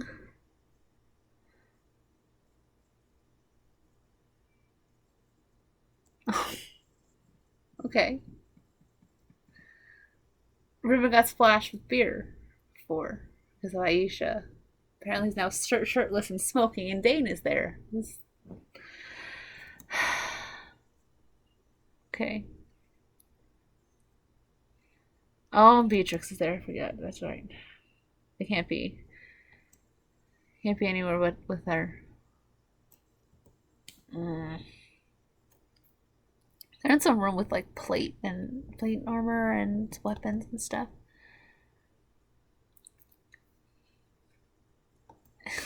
No, never go to the face is one of your few good qualities. Eh.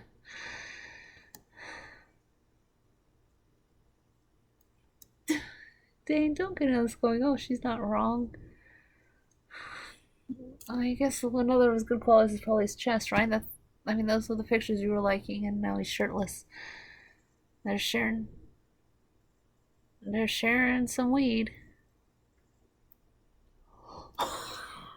Is there gonna be a threesome happening? Because now she just shotgunning, so it looks like Riven's gonna help him with.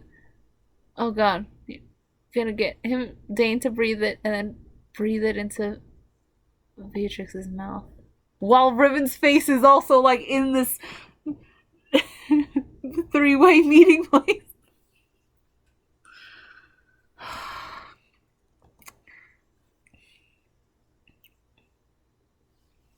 Okay, now Beatrix is gonna do it to Riven, except their lips are even closer, and Dane's just fucking looking. He's looking all seduced. That's what he is. Oh, is it gonna. Wait! But that means what they're gonna do now, the third part of this triangle. Oh, Beatrix is leaving, saying she's gonna wash the dust off.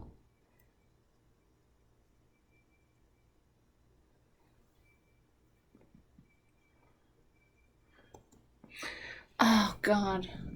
Oh, they're gonna talk about Tara now in this room. Okay. Apparently I didn't do the shotgun between the two dudes. You know, because Riven's gotta be all homophobic about this. At least that's what he said. He wants to be homophobic to make this dude cooler. I don't know. Anyway, he says, "Oh, she put, you know, because Zane's like, well, I don't know how you keep smoking because we also eat Tara's brownies." And he's like, "Oh, she puts as much weed in hers as Dowling would." Ugh, fucking Tara, this is not gonna go well. Not gonna go well.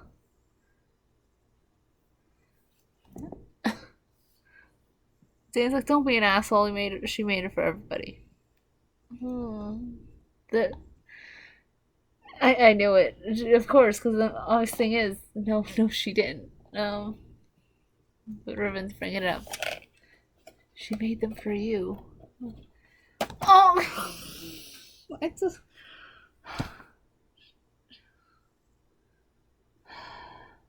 I'm repeating a lot of lines to get these description out, but I really don't want to say like a lot of Riven's because she's so thirsty for your dick. It's embarrassing.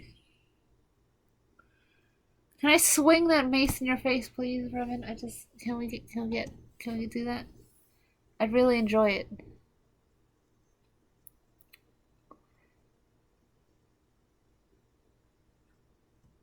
What? Why are you, Revan? Why are you asking what size his dick is? Why? He said, by the way, getting all close. What size are you? And looking down. Dude, why are you asking this question? Why? Why is it? This is what Beatrix had to leave for, so you can do this. Oh god, no, he said, what size shirt? Yeah, I'm sure that's what you were doing here, Riven. I'm sure that was what the question was. Getting closer, looking down. They're like, he's really closing the space. I'm sure you're talking about the shirt. Why are you fucking seducing the guy while also saying, hey, I'll tell other people you fucking like my photos, asshole. So they'll know you like dudes and you need to hide that. So I'm gonna get in close and... Is it just to keep him on the hook? Probably.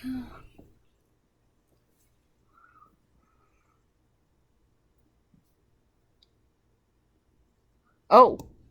Okay. Stella got some punch. She's worrying if there's sugar in it. She asks dude ladling it out if there's sugar in it. He says no. I don't know if he's in charge of the punch because he poured her a glass and walked away from the punch bowl. So I don't know if he's in charge of that. Is that the biggest problem when you're gonna drink that much alcohol? I guess, you know. I don't know. And Sky just walks up to her and says, like, we need to talk about Ricky. Like, oh, whoa! She just got blindsided in the middle of this party. She's like, some things matter, Stella, some don't. What other people think about you doesn't matter. And she's like, is this some sort of Silva thing you're going through? I mean, I guess I'm not sure she would get where this was coming from. This is like a Riven thing with Bloom, but that's a weird thing to pull out. And he's just like, seriously.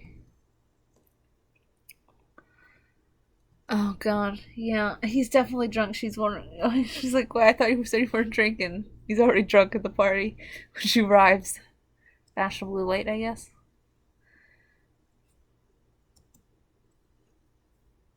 Okay, she's like, "I'm sick of lying," and she says, "Well, suck it up because what people think happened with Ricky is what happened."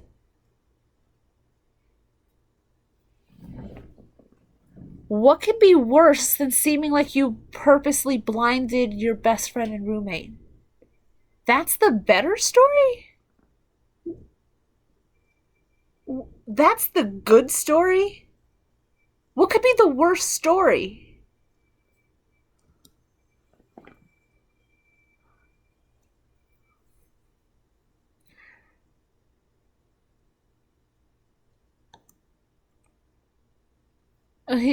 Okay, so it doesn't even make sense. Riven was talking about it earlier.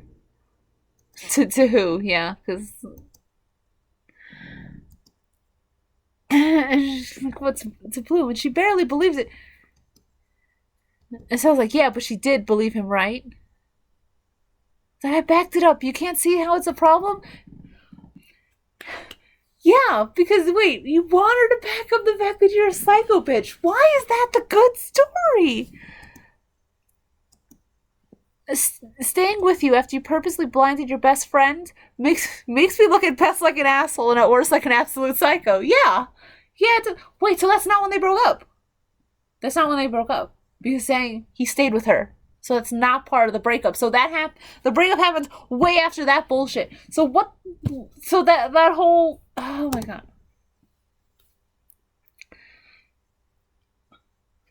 I thought it didn't matter what other people thought. Fair. That question's fair.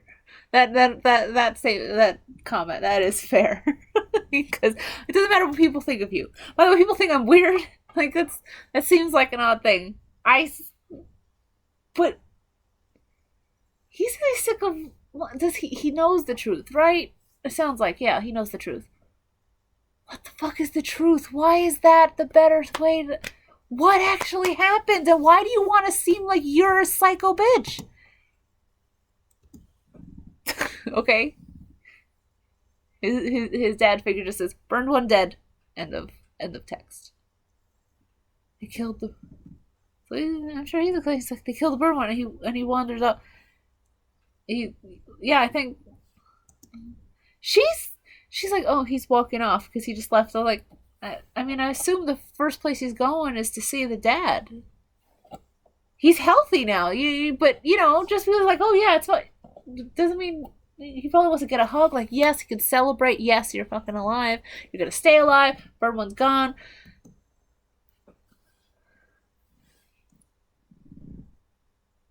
Okay, Bloom is looking through the pictures. She found more pictures.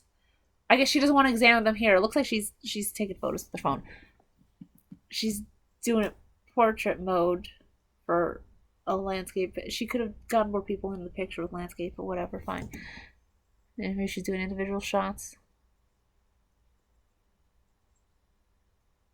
She's zooming on one person. Maybe she did find it. Oh, Beatrix is here. Are you photo collaging at a party? How are we not friends? Oh, that's something Beatrix would like. Okay. Do you know who this is? Oh, Beatrix like, why? Like, that's not a sign to anyone who saw her trying to bust anything. Bloom's just doing it because you're into history. I assume you'd know because.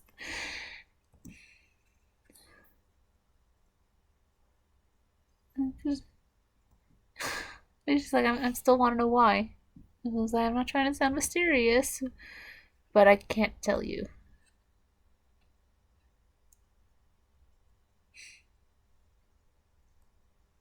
Beatrix is like, well, you're not trying to sound mysterious, but you're succeeding. Anyway, it doesn't matter because I don't actually know who that is. And I'm gonna call bullshit, but So, which, if she does know, either could be I know that is the enemy, and I don't need you knowing about her, or that's who I know. She works for a he. So it could be someone else. It's probably someone else. Is this fucking Rosalind? And she is a big part of that whole fight, and if it is an enemy of whoever she's working for with the burned ones, is that.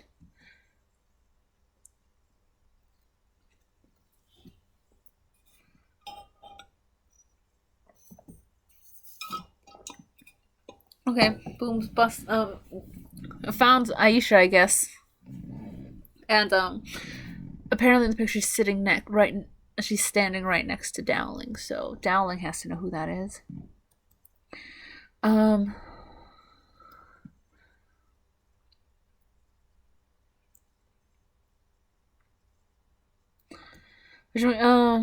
So Bloom is definitely sure this is the woman. Even with her memory was saying before, she's like, no, it's 100% her, this. Which means Dowling knows something, she's hiding it from me again. I'm confused how you reach that conclusion. I mean, it could be true. But Because she knows the woman in your memory? You never brought this woman up. Okay? And Dowling doesn't necessarily know that this woman is the one that switched you. This woman could be doing something else. Because she's standing next to her in a photo that has a lineup of other people? Are all those people also hiding things from you? This is a weird thing to come to right here. She definitely could be hiding something from you. Totally true. But with all the information you have, I'm not sure why you've reached that conclusion.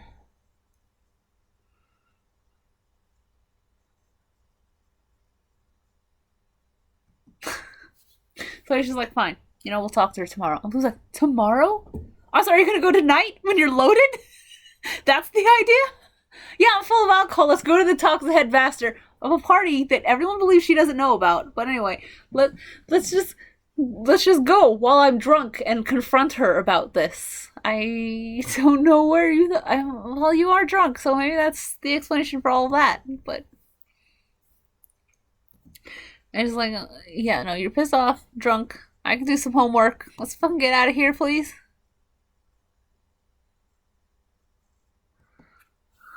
Bloom. She lied to me. I'm not waiting till tomorrow to go find answers.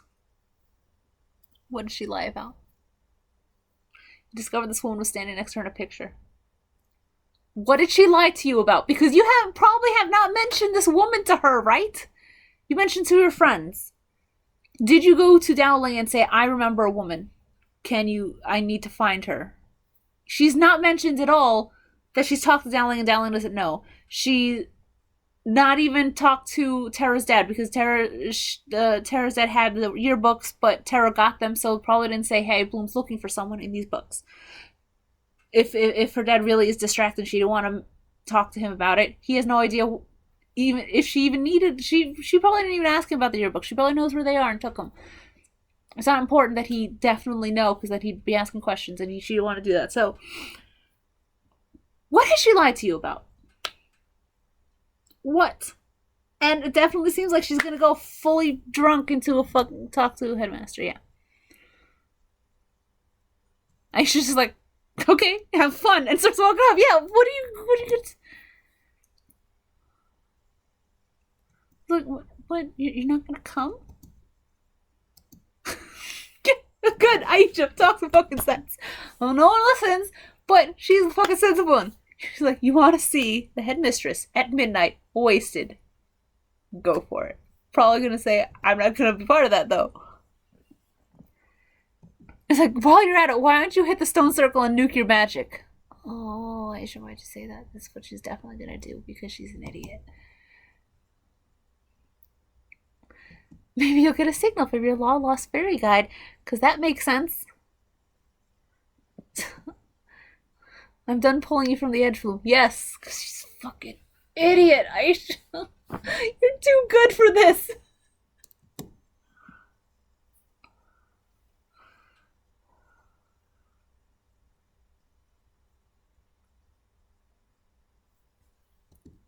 It is Rosalind. Beatrix is busting in. I guess, where the fuck is Dowling? They walked into Dowling's office. Secretary's there, and Beatrix just walks in. Does Dowling not even, like, lock her office at all? They're just there. But it's like, okay, that fire, we gotta do this thing tonight, because the fire fairy I told you about, she asked about Rosalind. So that is Rosalind. Rosalind supposedly destroyed all the burned ones, but apparently took a small fire fairy around the same time and switched her with humans. Yep.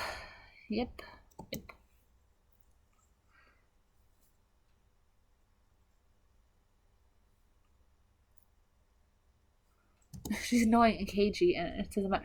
And because she didn't tell you about this. I mean, you have your own secrets. So, people not spilling it to you, there's maybe a reason for that. But,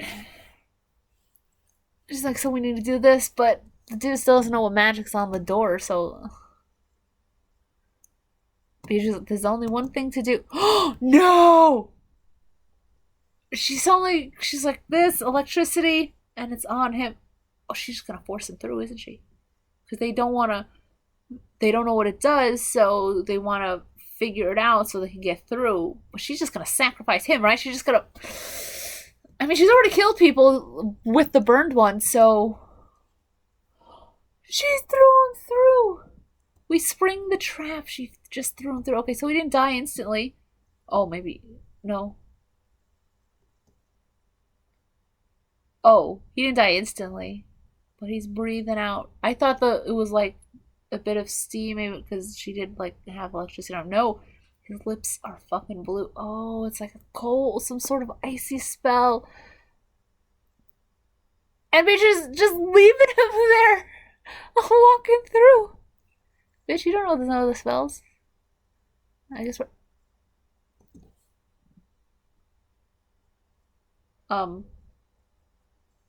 Oh, dear. I think that sky in the background, they're coming, is just a close shot with some foreground of silver space. There's a lot of dark veins in there. That doesn't sound like the burned one is dead. He said the burned one is dead. Although, again, I thought that other burned one was dead. Maybe the burned one is not dead, even though he said it, or it's another one. It's another burned one. There could be more than one. Silver, you gonna die?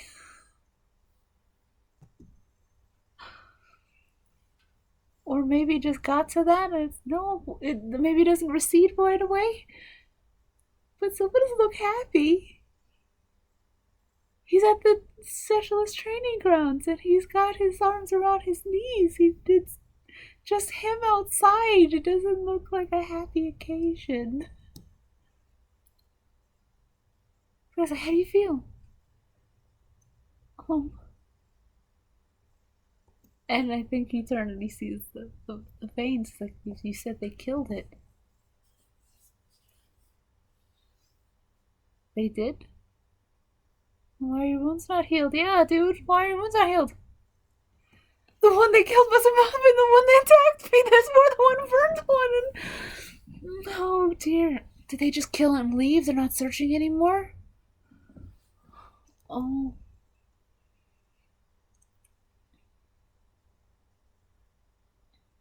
Oh god. You're gonna die.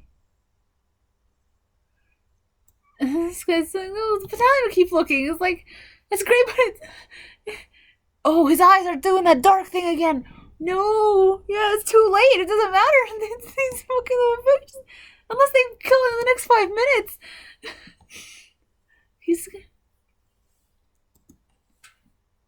And he's like, this guy's like, you told me to wait. And the guy said that's all there was to it. What did this guy exactly think was gonna happen? What? You told me to wait. This guy, I'm waiting on what? What did you think? What was your plan? Well, you didn't mention a plan. Battalion's already searching. There's nothing you can do, and there's nothing you actually said you wanted to do. So what exactly were your hopes here?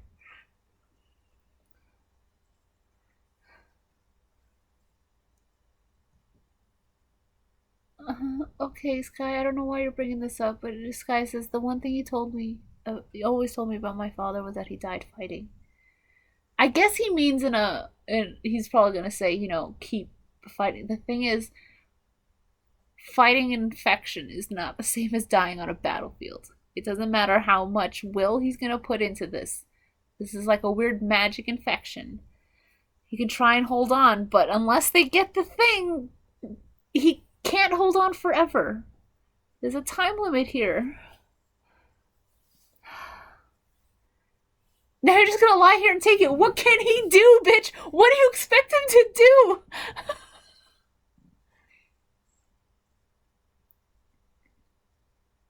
This guy's just walking around. Fuck that. Fuck that. You're gonna lie here and take it. Dude. What? Okay. Has to be some guessing what this guy's gonna do here, right? The only way to stop it is to fight the thing. Kill the thing. They've been searching for fucking a week. And they're tracking the one. Always behind it. And now they killed it. And it turns out that's not the one. There's nothing to do but kill it. So I guess Sky's only option here. And what he's gonna do is try and trek alone by himself and find it. Is that gonna be... You think that's gonna work? So is this guy just gonna walk out there, find it, and kill? Is that how this goes? Because this seems weird. And that has to be like a planned thing at that point. If he just finds it when everyone's been searching and not found it, and one single kid finds it. Unless you have a special connection to it, that's not really gonna work. So unless you find no, are you gonna have like Bloom have a connection to it? But are you gonna go up to Bloom and say, hey, I think you may have a connection to burned ones with your fire magic? Can you find it? Well, no one else of the other fairies, it wasn't just specialist searching though, it is fairies, so they can't find it either. No one thought, hey, to check the fire, that it's gonna be one of those.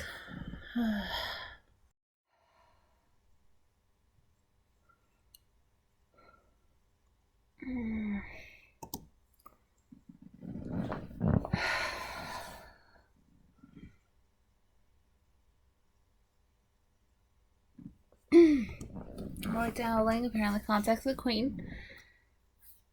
Told her we need a detachment from the Solarian army to help in the search. Because even if this dude dies, that doesn't mean you call it the search. There's still a burned one out there that apparently you didn't catch. So, and the thing is, you're not gonna know if you catched it now because those symptoms don't go away. But that's all they can do.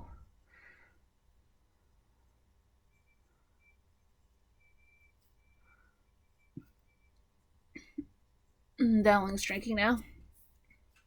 Because she says she wants to believe it was a one-off.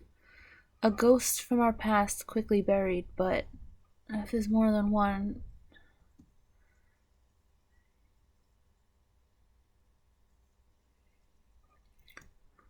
A single burned one is now at least two. Who knows how many more there are out there.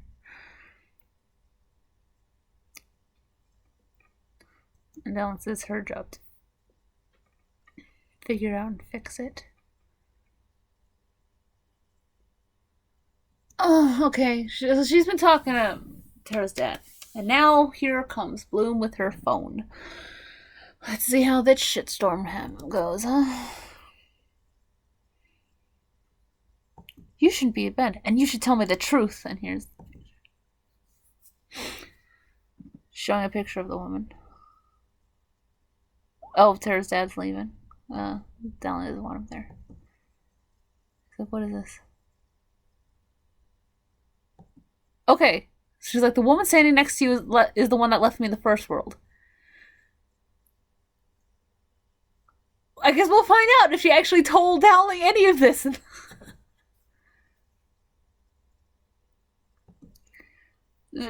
Dowling just says, Rosalind. So she says her name right off. I'm telling her right now.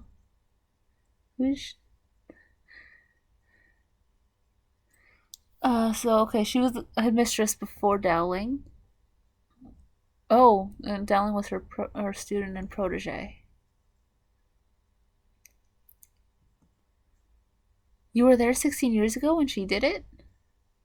I mean, it doesn't mean Rosalind brings some of her students on a thing of doing a changeling shit when it's not been done for centuries. You just assume that.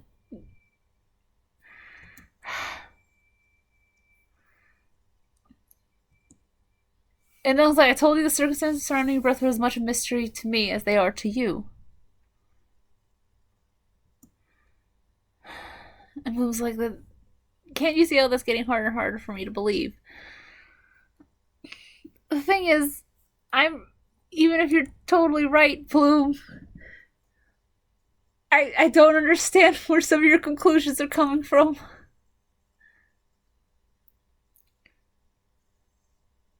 Sounds like you're drunk. Let's have this conversation when you're not. Every picture of her was shoved in the abandoned East Wing. Yeah, it doesn't mean for purposes of hiding them specifically from you. Okay? It doesn't mean specifically from you. There's other reasons people hide things, and not just from you. Especially if it's been that long and no one said pictures were shuffled around. It's probably been there for years. You know, when she died.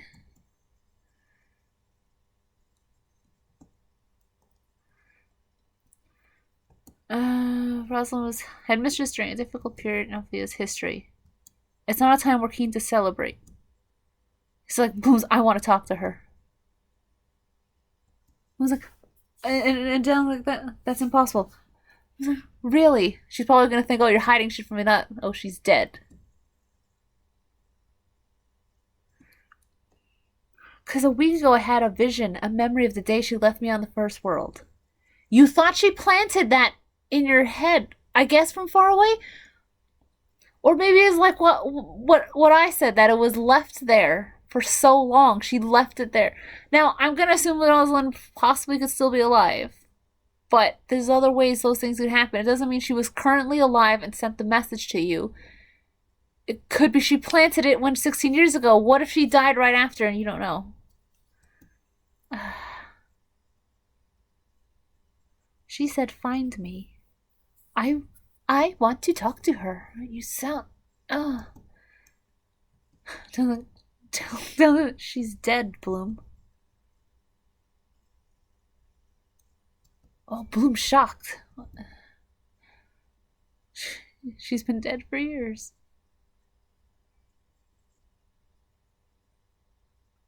Sounds like... So I don't know what you saw or why you saw it. But that is where this ends. Oh, that sounds final.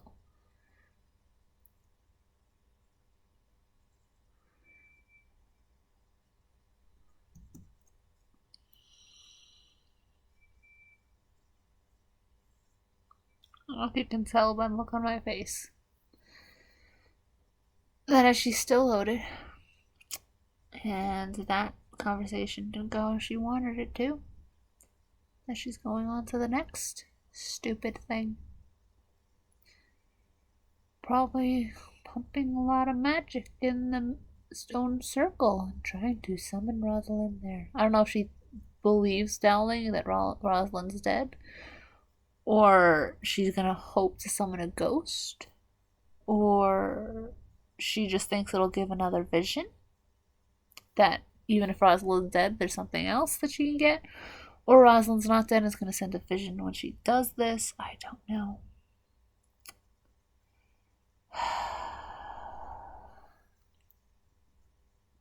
But she's storming into the woods, so you know, having magic and getting loaded, this is a great thing, I guess. First years who don't have control of their magic, and you know that they're got these parties, and yeah, I'm sure you just go, it's all innocent, except there's the story going around that everyone knows, which means probably at some point some of the faculty have to have heard about what happened, unless they know the true story, and they just something to hear the gossip and just let the story of Stella blinding her roommate be what goes around, or do they not know and they've heard that story? Because they definitely heard the story. I don't think any of this way is a secret. So do they know the story and think that's great and let's continue to have Stella at parties where she could blind on purpose other people? Or was she disciplined at all? And if no one knows,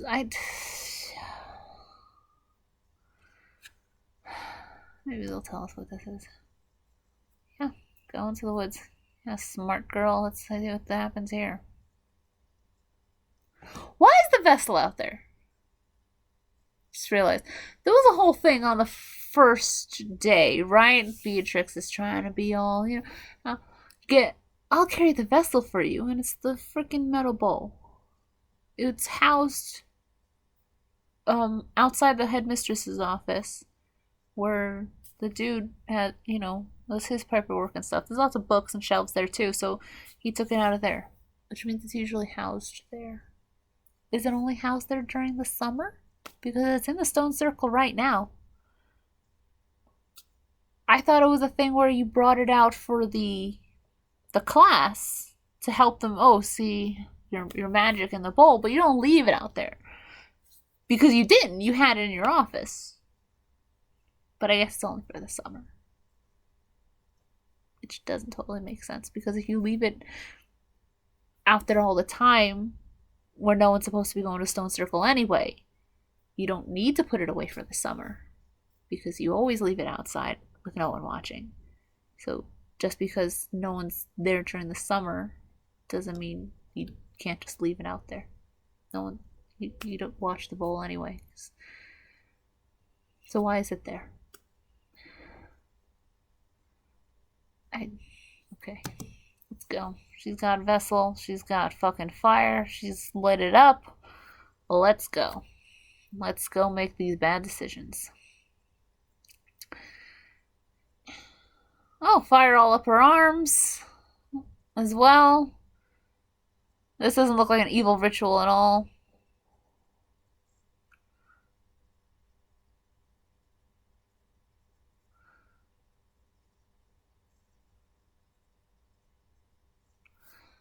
Okay, she loaded all the fire, and now she's suddenly stopped. I don't know if it's her conscious stop or nothing's happening and she's upset.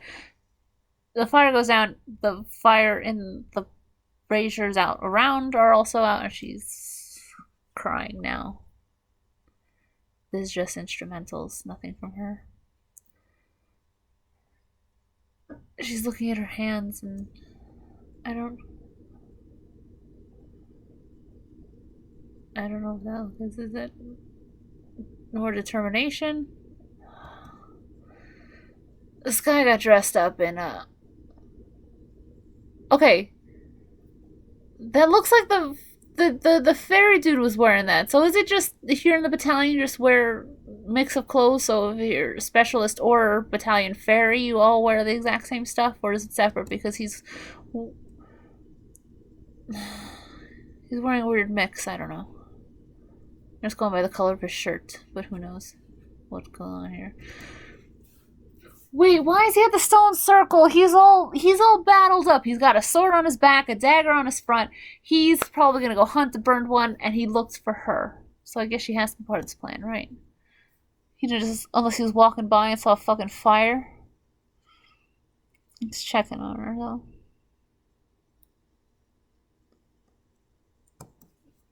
Just goes, I'm a changeling, Sky. Alright, you're just open to that now. Just...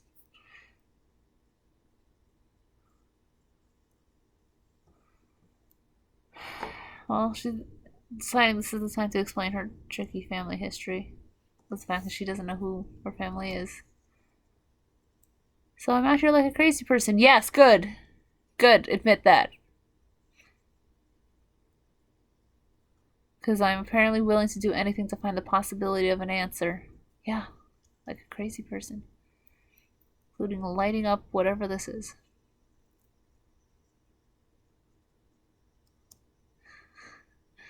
He's like, I don't know how being a sheriff helps you find answers. Because it's weird magic bullshit that she just made up in her head, probably.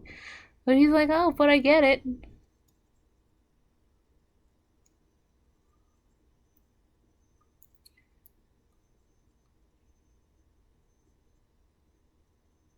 She just realized he's fucking dressed up for battle and got 2 weapons on him? Yeah. Alright.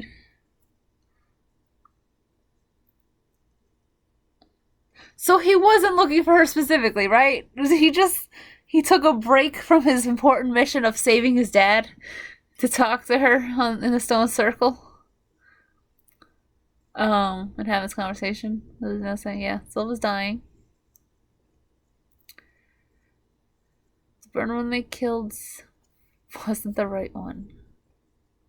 And it's still out there. Bloomer... And she's just like, a realization, are you planning on fighting it by yourself? Bloom, have you realized also that if killing it fixes it and they killed the wrong one, and you apparently killed one and ripped a ring out of its stomach, that somehow that's not the right one either?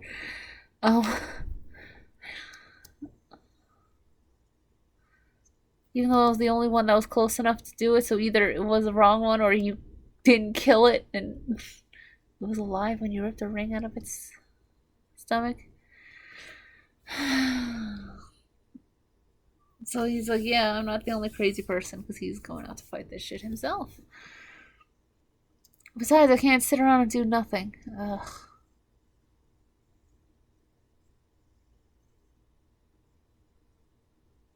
Oh, she hears some weird shit. Maybe she's gonna have a connection to the burned one. She did say she had a connection, but she hadn't told him about this connection, so he's not. But she's gonna help him find it. I forgot already that, yeah, she felt, she was hearing voices going around the corner, and she felt a connection, so she's gonna help find it. Which, again, she felt a connection to that one. Does that mean the connection she felt did die? Did they pass the ring around? Because I thought it was weird. They hid it in the stomach, but they got no clothes, so they stuffed it in their own body to hide it, I guess. Did they pass it around? Because the one in the barn was the one with the ring. Supposedly. I don't know how... Okay. I don't know how much, because actually... Alright. She got chased on Earth, and it grabbed the ring. And then Dowling fought one and captured it. But it could be a separate one. It could have been two. Because on the one she captured was there and thing and attacked the specialists. And the one they found with the ring was a different one and was just, she said she felt a connection, but she felt a connection to a burned one, not specifically the burned one that was killed the specialist. So that means there's 3 at least, because the specialists have killed one that wasn't the one that attacked him. They killed one with the ring in its belly, and that wasn't the one that attacked them because they killed it. So there has to be at least a 3rd one that attacked them and they gotta find. If that's how it works. Because who the fuck knows?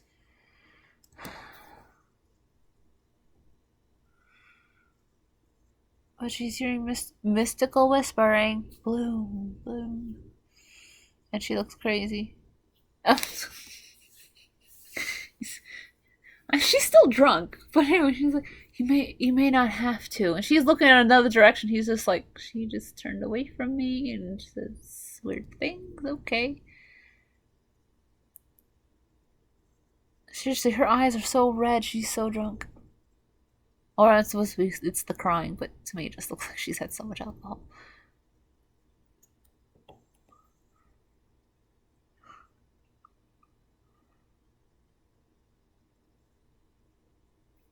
I think I can feel it. Like, no segue from this. Sky. Is Sky just gonna go with it? Probably. The burned one, Sky. I think it's in the forest.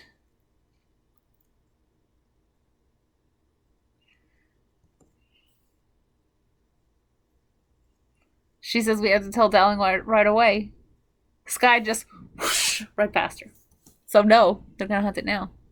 Because he doesn't want to tell anyone he wants to fight it now. He's gotta save his dad. She's chasing after him. Why is Dane shirtless now? Okay, we'll cut back to the party.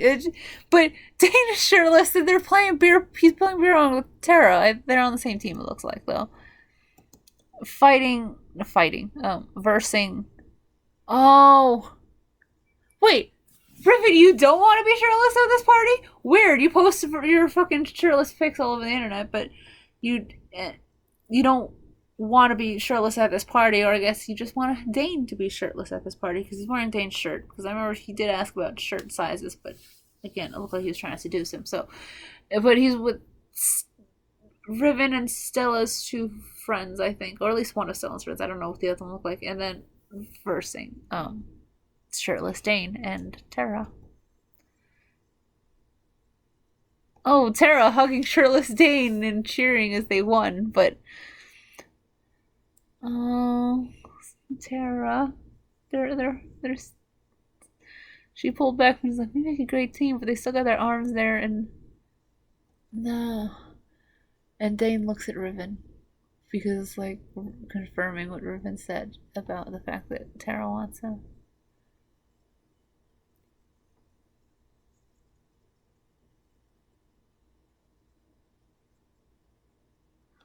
Riven's taking this opportunity when Stella comes out to try and stir shit like, oh, that he's with Bloom. Because she can't find him and Evil's not answering text. He's like, don't worry, they're totally friends. No need to blind her. But apparently that's the better story to come out of this, so it shouldn't hit Stella that much, right? Oh, Stella! Her response to Riven is, I wouldn't waste my magic on a changeling anyway. You spread the information without Bloom's say-so. Again, more and more, why should we support Stella? Can she just disappear? Can someone punch her right now?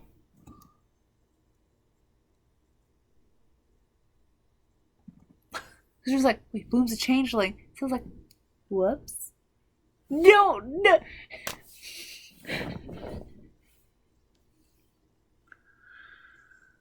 Why are we supposed to be supporting this bitch? Maybe they're just trying to build more and more. She's a bitch, and then, the secret of whatever the fuck this blind thing is, she's actually a good person, as they keep telling us she is. But the thing is, the more and more you turn her into a bitch, actually, the harder it is to forgive her, even if she's good later. Okay?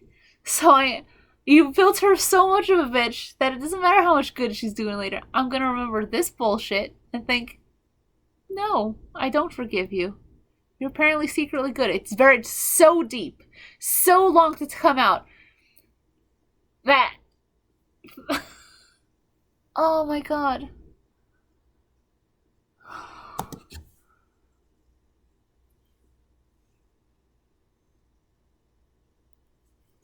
And Bloom is texting the rest of them, emergency burned one stone circle. She texted Stella. Stella.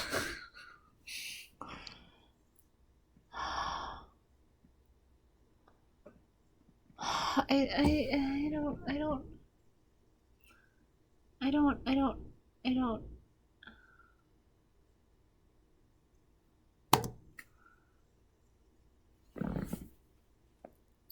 Oh, okay.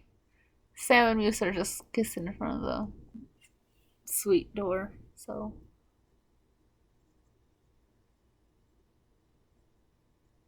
Finally, the texts are coming through.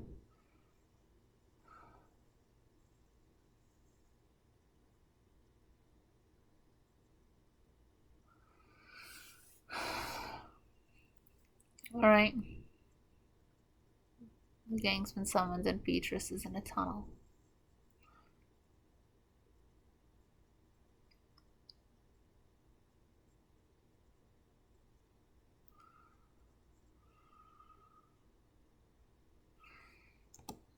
You have such strong security on this fucking Undercroft or whatever it is. But I'm pretty sure you had security just tracking simply who goes in and out of your office. That doesn't even have to be magical. You know what it could be? A security camera. Because seriously, which I know at this point that the dude could have deactivated that, but maybe you could have security that he doesn't know about. Because just Beatrice has been in and out of this office. I'm gonna assume in and out all week. Because why wouldn't you? And it's not come up the fact that you should be watching her, so. Right, anyway, she's still walking through the dark tunnel. There's a force field, it says. Force field whirs. So there's a force field. What the fuck is it? It's entirely a cylinder. What's it protecting? But Beatrix is gonna try and touch it. Oh, that didn't look good. I mean, I don't see like her getting fried, just like she gasped, and there was like some sort of force from it, but it didn't even. It like rippled along it, not pushing her back. She seemed pulled back out of shock more than anything. Oh, and now we're in the forest with the idiots. Oh, past the barrier. Here we go. I don't even know why the barrier's a thing at this point. It's like it doesn't so. But anyway, they're running through the woods.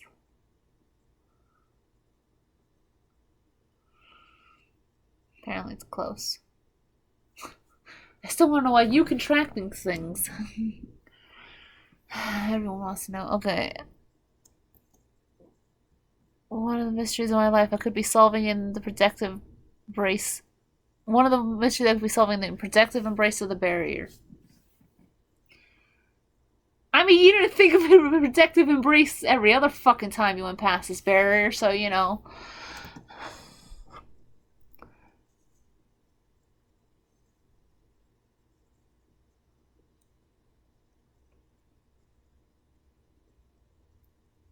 Oh, it has glowing red eyes apparently, because of the shape right behind them. They're both looking at they're back to back, but both looking in the exact same direction. So things in the exact opposite direction of that. Are you gonna turn, bitches? Nope. It roars, and that's how they know it's there. Dude, it's just like a scarred skeleton thing, or like no, I guess there's some muscle on there. But it kind of reminds me of like Imhotep in the fucking Mummy movie when he sort of had some muscle, but not all of it. So it was kind of, and it's flat except all charred instead. That's what this reminds me of here. Oh, someone else close your eyes in this light. So Stella, hey, burned one shrieks. Okay, it was blind for a bit. Tara's making some vines. Okay. Well, Bloom's eyes are glowing. If you connect, is it you're gonna conjure fire or your connection to the burned one? Nope, fire.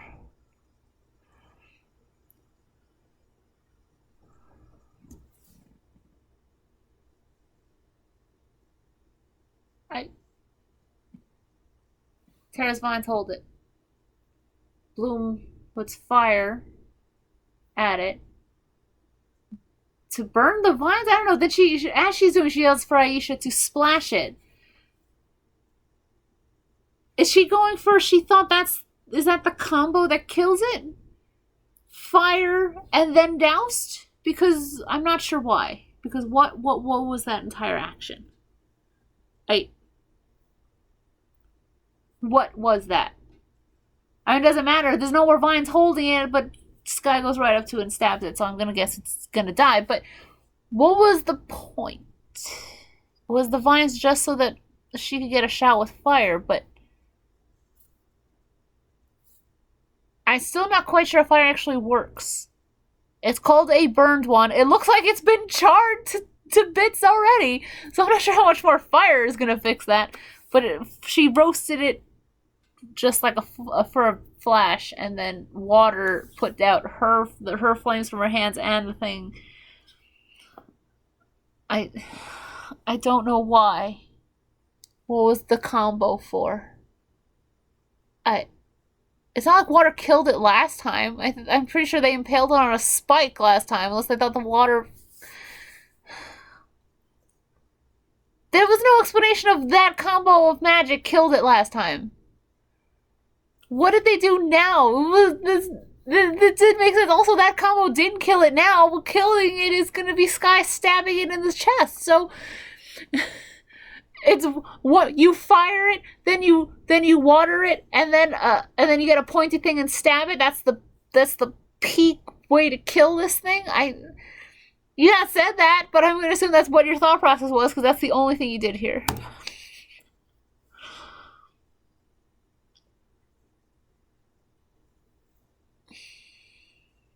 I mean, I guess they did it. The only one who didn't do anything was Musa.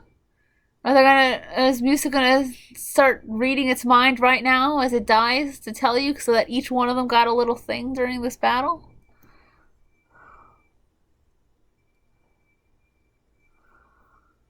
Oh, never mind. Yes, that's exactly what's happening because this like sudden musicy things and it's closing on Musa. So apparently that was it. Everyone needed to do something during this, so that's what's going on. They were approaching it like it's dead, and she's like, "Wait, I don't think it's and it's gonna jump up, isn't it?" Yep, there we go. Oh, or not, because now this like it's fucking blowing up from the inside. It's glowing, and oh, maybe it's dead. Oh, no, Dowling's there. Says no, it wasn't dead. I guess she did some shit now. Yeah, Dowling killed it. Fly somehow exploded from the inside from Stan. Why is she? Is this just for the drama? They're in a clearing. This is a forest. This wood. There's one rock. It's not tall. You get maybe a foot and a half off the ground by standing on it. And Howling's standing on it. Is it? Is it just for the drama when you turn and she's standing on that rock? Like you didn't need to be like, what? Did it give you a better shot by being a slightly off the ground to use magic and explode it? What is that? Why are you standing on it? Okay.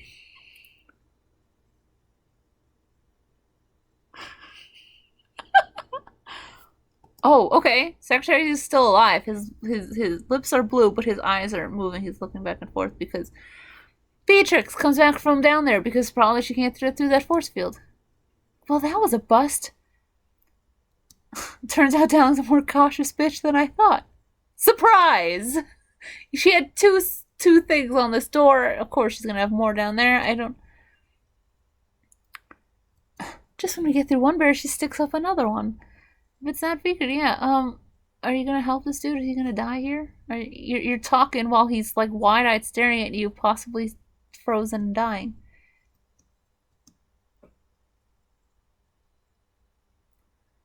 So they close the doorway, though. He's like, she'll be back soon, and he knows she's... Okay, she's got electricity while she's doing like this to his forehead. And it's like, I don't think I can fix you in time.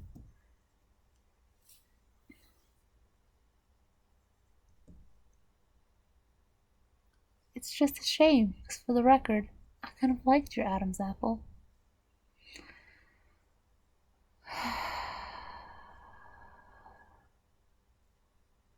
How many times has this been on my face? Not of size. But I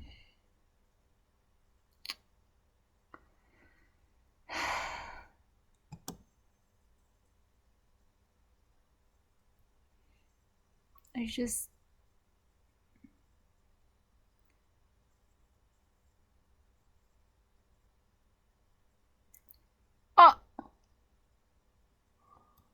right, because she can't have evidence. Is he just gonna... Okay, what's happened is it looks like she Thanos snapped him, but she force lightninged him, and then he's dissolving. Because she can't just leave him there. Because his body, he will be dead. Now, the thing is, I feel like she could have. She really wanted to do this. I guess she assumes that if he sort of lived, that he's gonna say something. Sell her out. Because if he just died, the thing would have been leave the door open. His body is there. He obviously tried to get through. He just thought it's fine. He walked through, activated that trap that you threw him through. And then, because she didn't pull him back out, he wandered back out and then sat there. So it would have been he went through, activated it, sat down, and died. And look, the portal's open. The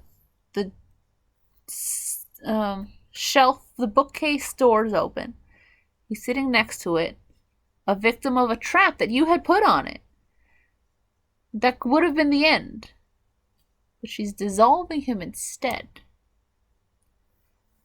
So if he just died, that could have been the explanation, and it would have been him. But maybe, I guess it would be you don't want anyone to know that was a focus of anything.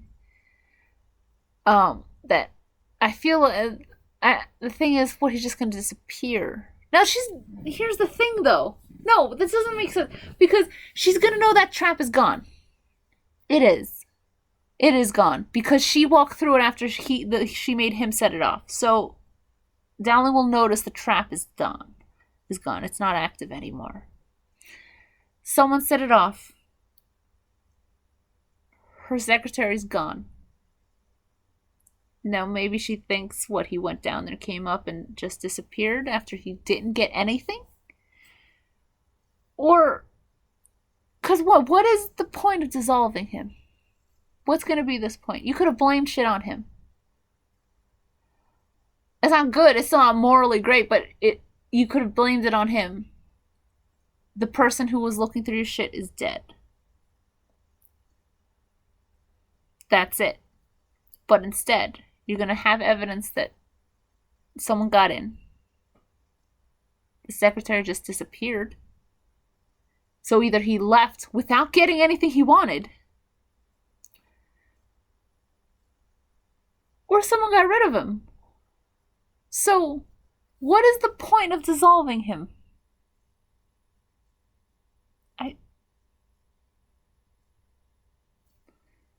What's the use here? You can't hide the fact that the trap is gone. Someone has gone in. And also he's just gone, so the suspicion is gonna go somewhere. What the fuck happened to this dude? Yeah, he went in and then disappeared. The trap I have kills people, but doesn't. But that means he would have been hurt and here, because he can't move. That dude cannot move right now after that trap went off, so he's frozen, which means this should have been a frozen body, and that's not there. So that's gonna be weird ass that it's gone, right? What's the point of this? Alright, let's continue. We still have fucking 10 minutes.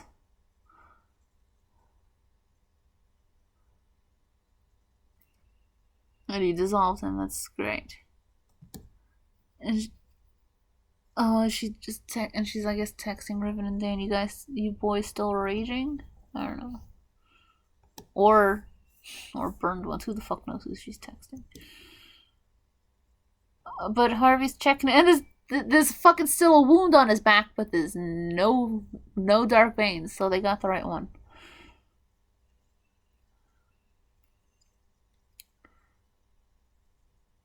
And Sky is yeah, immediately knows exactly. Sky's there. He's like, you are an idiot.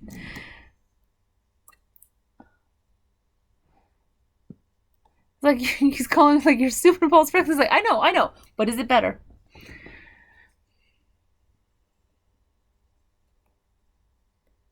Don't Professor Harp. It's just like, don't smile at him because that they're hugging and it's nice, I guess. I mean, it's good he's alive. I don't want him to die. I've already I'm watching Ripper Street, and I'm already upset about something that happens in there. So I'm happy not another nice person died, but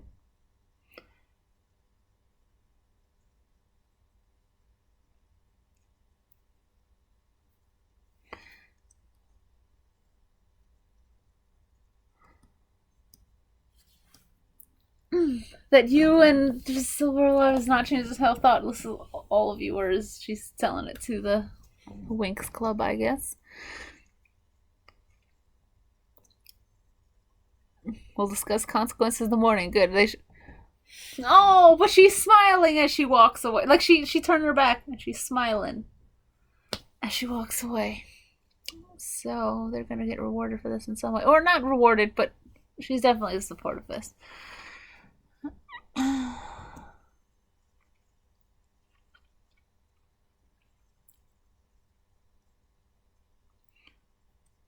Oh, she's like, is she detention pissed off or expulsion pissed off? And Misa's like, I'm gonna think it's detention one because a tiny bit of pride she felt in there. Because yeah, can still read her, so she knows at least she's probably the one that smirk.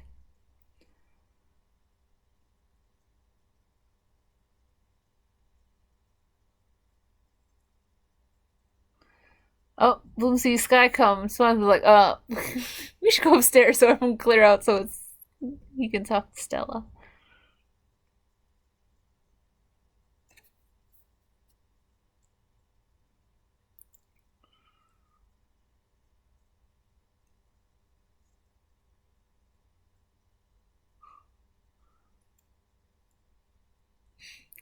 Like that was awful today, Stella. Like that was awful today. Um, she's, I'm sorry, but seeing you scared and vulnerable like that, she couldn't handle it.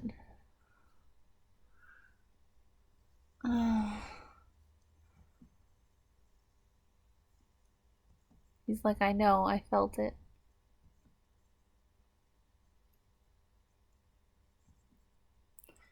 You're the only one that knows the real me, Sky. I'm sure it's meant to be that way for this story.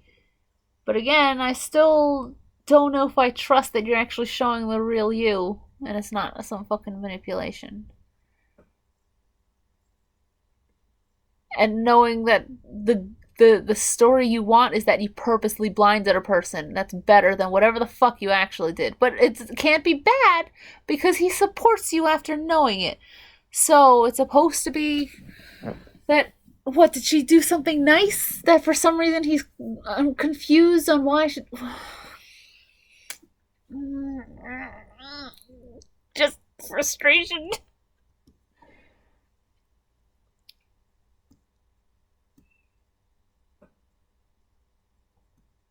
Oh, okay. He's pulling away. Because she says, you're the only one who knows the real me. And he says, that's your choice.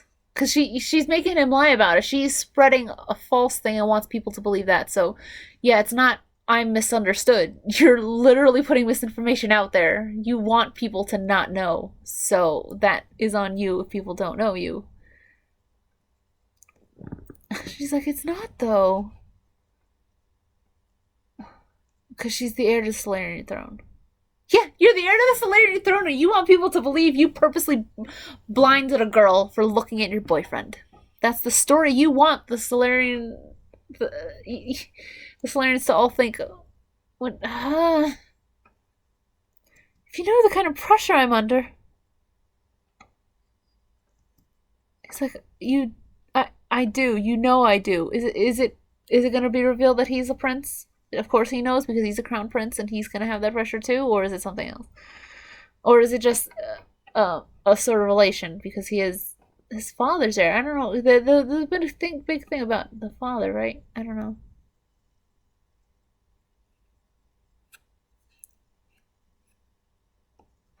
Your strength is my safety net. So she freaks out when he wasn't strong and he seems out of it because of things. But that just is bad. You brushed off his worry because your safety net is not there.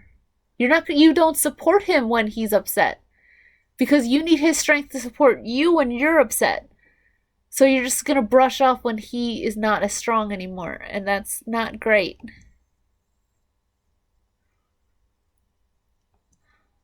Your strength is my safety net. I need to know it's there if I fall. Just because he was out of it for a bit doesn't mean he wasn't going to help you if something happened to you.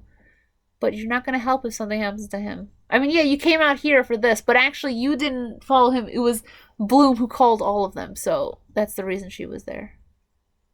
He's like, what if I fall? And she doesn't know what to say to that because she's not been. He was like teetering from this, right? And he couldn't go to her.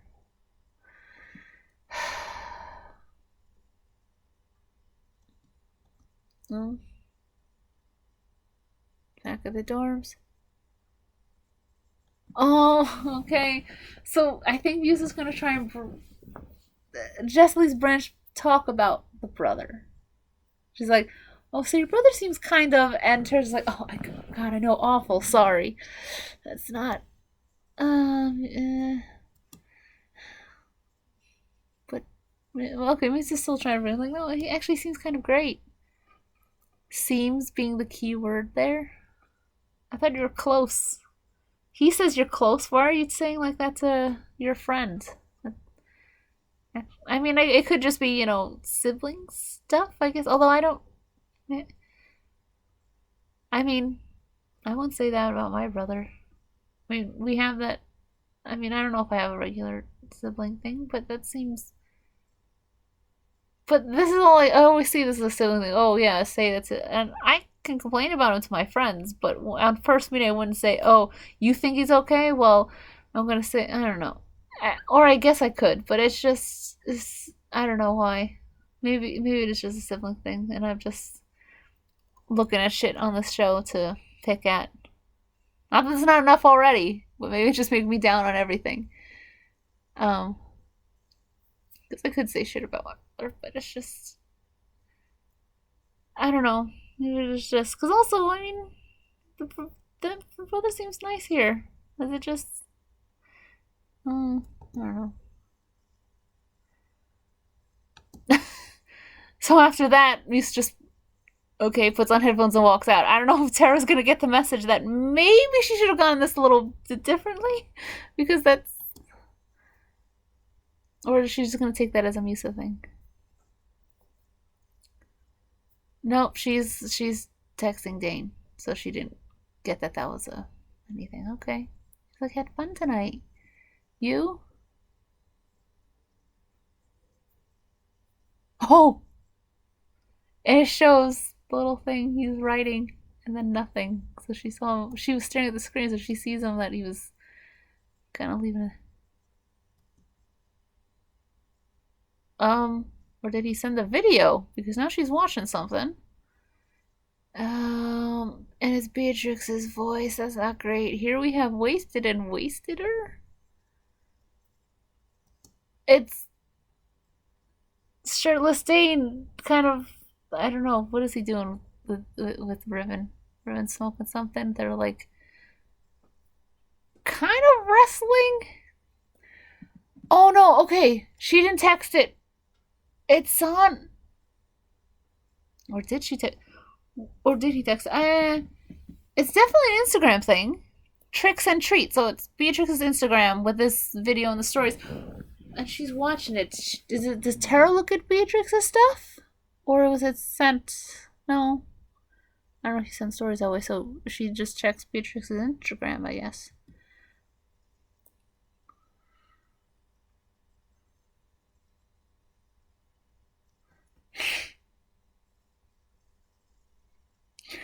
So he's smoking the weed, and Dane goes to Riv, "Hey, shotgun me."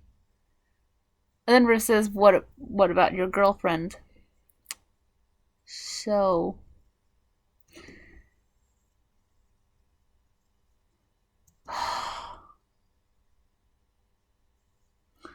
Dane's like, "Who?" And Riv says, "Weird ass fat girl who loves plants and brownies." Seriously, can we set Riven alight? Can we?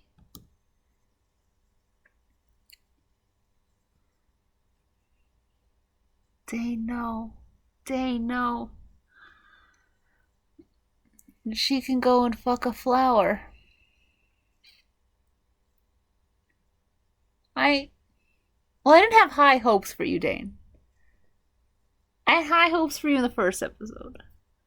And they just gotten lower and lower as we continued. But I still had some hope for you. Tiny amount. It's gone now.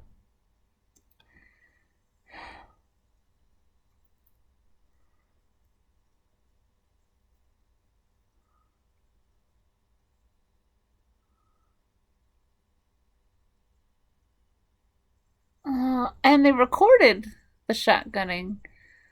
So of does he not realize they're being recorded? Because I don't think Beatrix is hiding this. So he knows it's somewhere. He just doesn't fucking care. I mean, he's drunk and high at this point.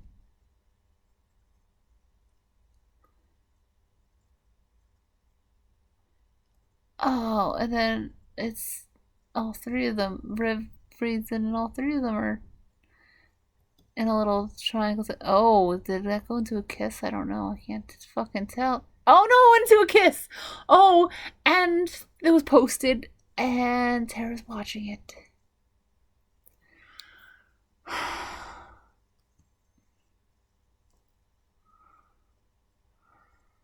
Tara.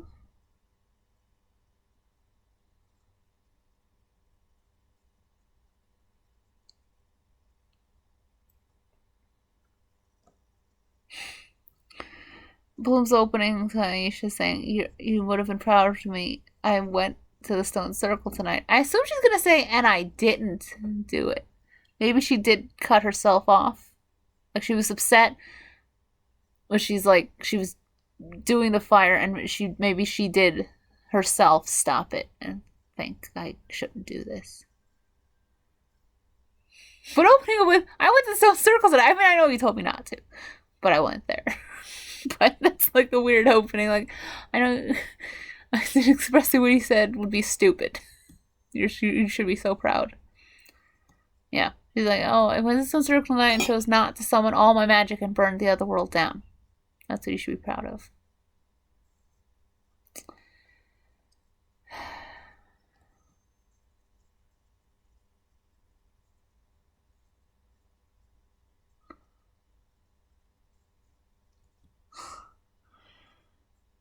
They're joking, oh, progress. And Bloom's like, I still think it might work.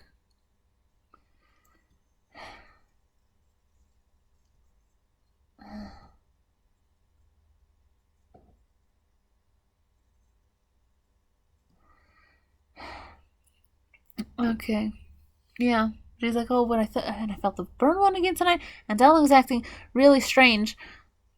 I don't know how much I trust what you're saying because you were so drunk, but, And so it's like, so I think about Rosalind, and I should just, can you please just stop?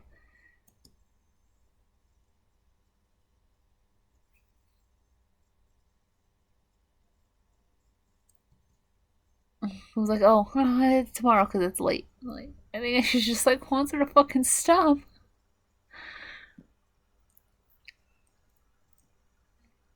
I know you want to find your birth parents, but what if there is no big conspiracy?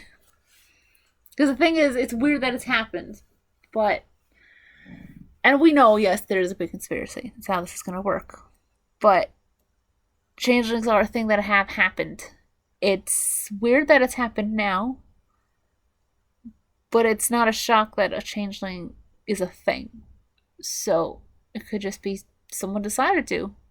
Things like that happen. It's always happens here, but that should be something to be considered. Okay, so you said Rosalind is a mistress. Is it possible you're just the daughter of a student?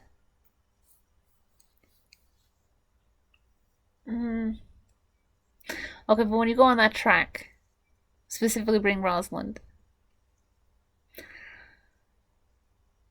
Trying to hide the daughter of a student? Just to... Does it still be okay to switch the human kid out? Now, assuming... Now, do you know how much an invasion of privacy would have been? To go into the medical records to figure out this kid may die. You don't know if the kid could have survived if it was born. So, maybe not a big conspiracy, but that's still a fucked up thing to do if that was a thing that happened. That I want to hide the kid of a student, so I switched out a human kid, and like you could have put it into the human adoption agency, but instead you went, let's switch out a human child. Like, what happens to the kid? Like, oh, a scared teenager who got pregnant didn't know what to do.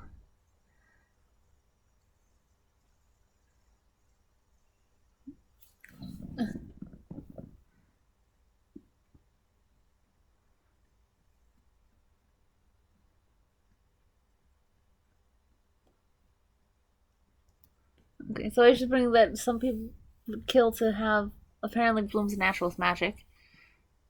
Uh, but natural, I guess it's supposed to be that. She's such a natural with magic that I don't know if it's cycling back to because like she's having that issue with control, but I just I'm saying you should be realistic.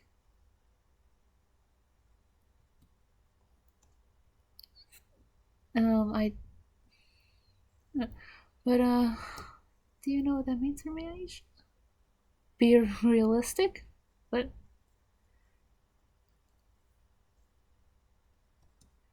it means that my real mom didn't want me. Uh,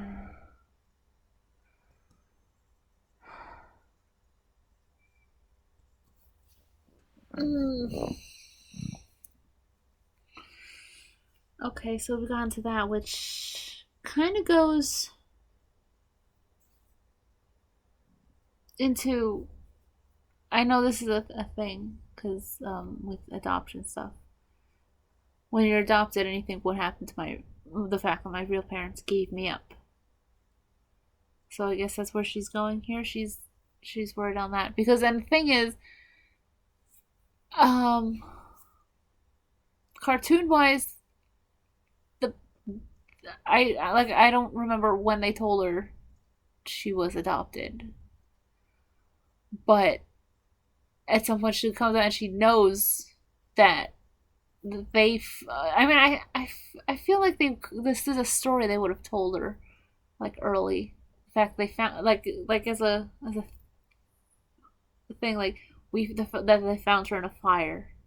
That was apparently what it is. The dad was a firefighter and found her in a fire, and they adopted her. So that seems like some kind of miraculous story you tell and something you could tell a kid actually, but even if just as almost a fantasy thing, but they could tell her that story and she could know that these parents want her definitely, but she's having a crappy, well, not fully crappy, but just she's got some tense things with her adopted parents, but they think that they're her, their kid born, and I don't know if that means that she thinks they'll have questions, like they accept me because, well, because they think I'm theirs. What if that's a problem if they find out? Because if she thinks her birth mom looked at her and gave her up, that, I mean, yeah, it's all complicated here.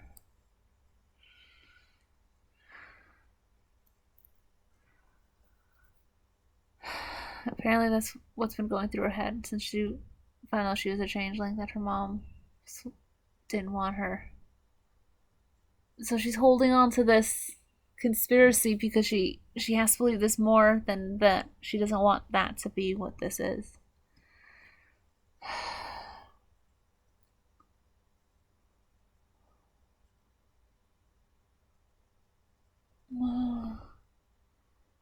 Thing is, we know there is something more, so it's just. But if there wasn't, she would keep pulling and creating a situation that doesn't exist because she doesn't want to believe in what I guess would be the logical thing, as they're saying here. So we know that there's this way. This has to be a big conspiracy. That is how. But so, but if it wasn't, then she's doing that. She's creating this whole big thing, and it's really sad. But then that would be a horrible thing because then you're just pulling all of these things in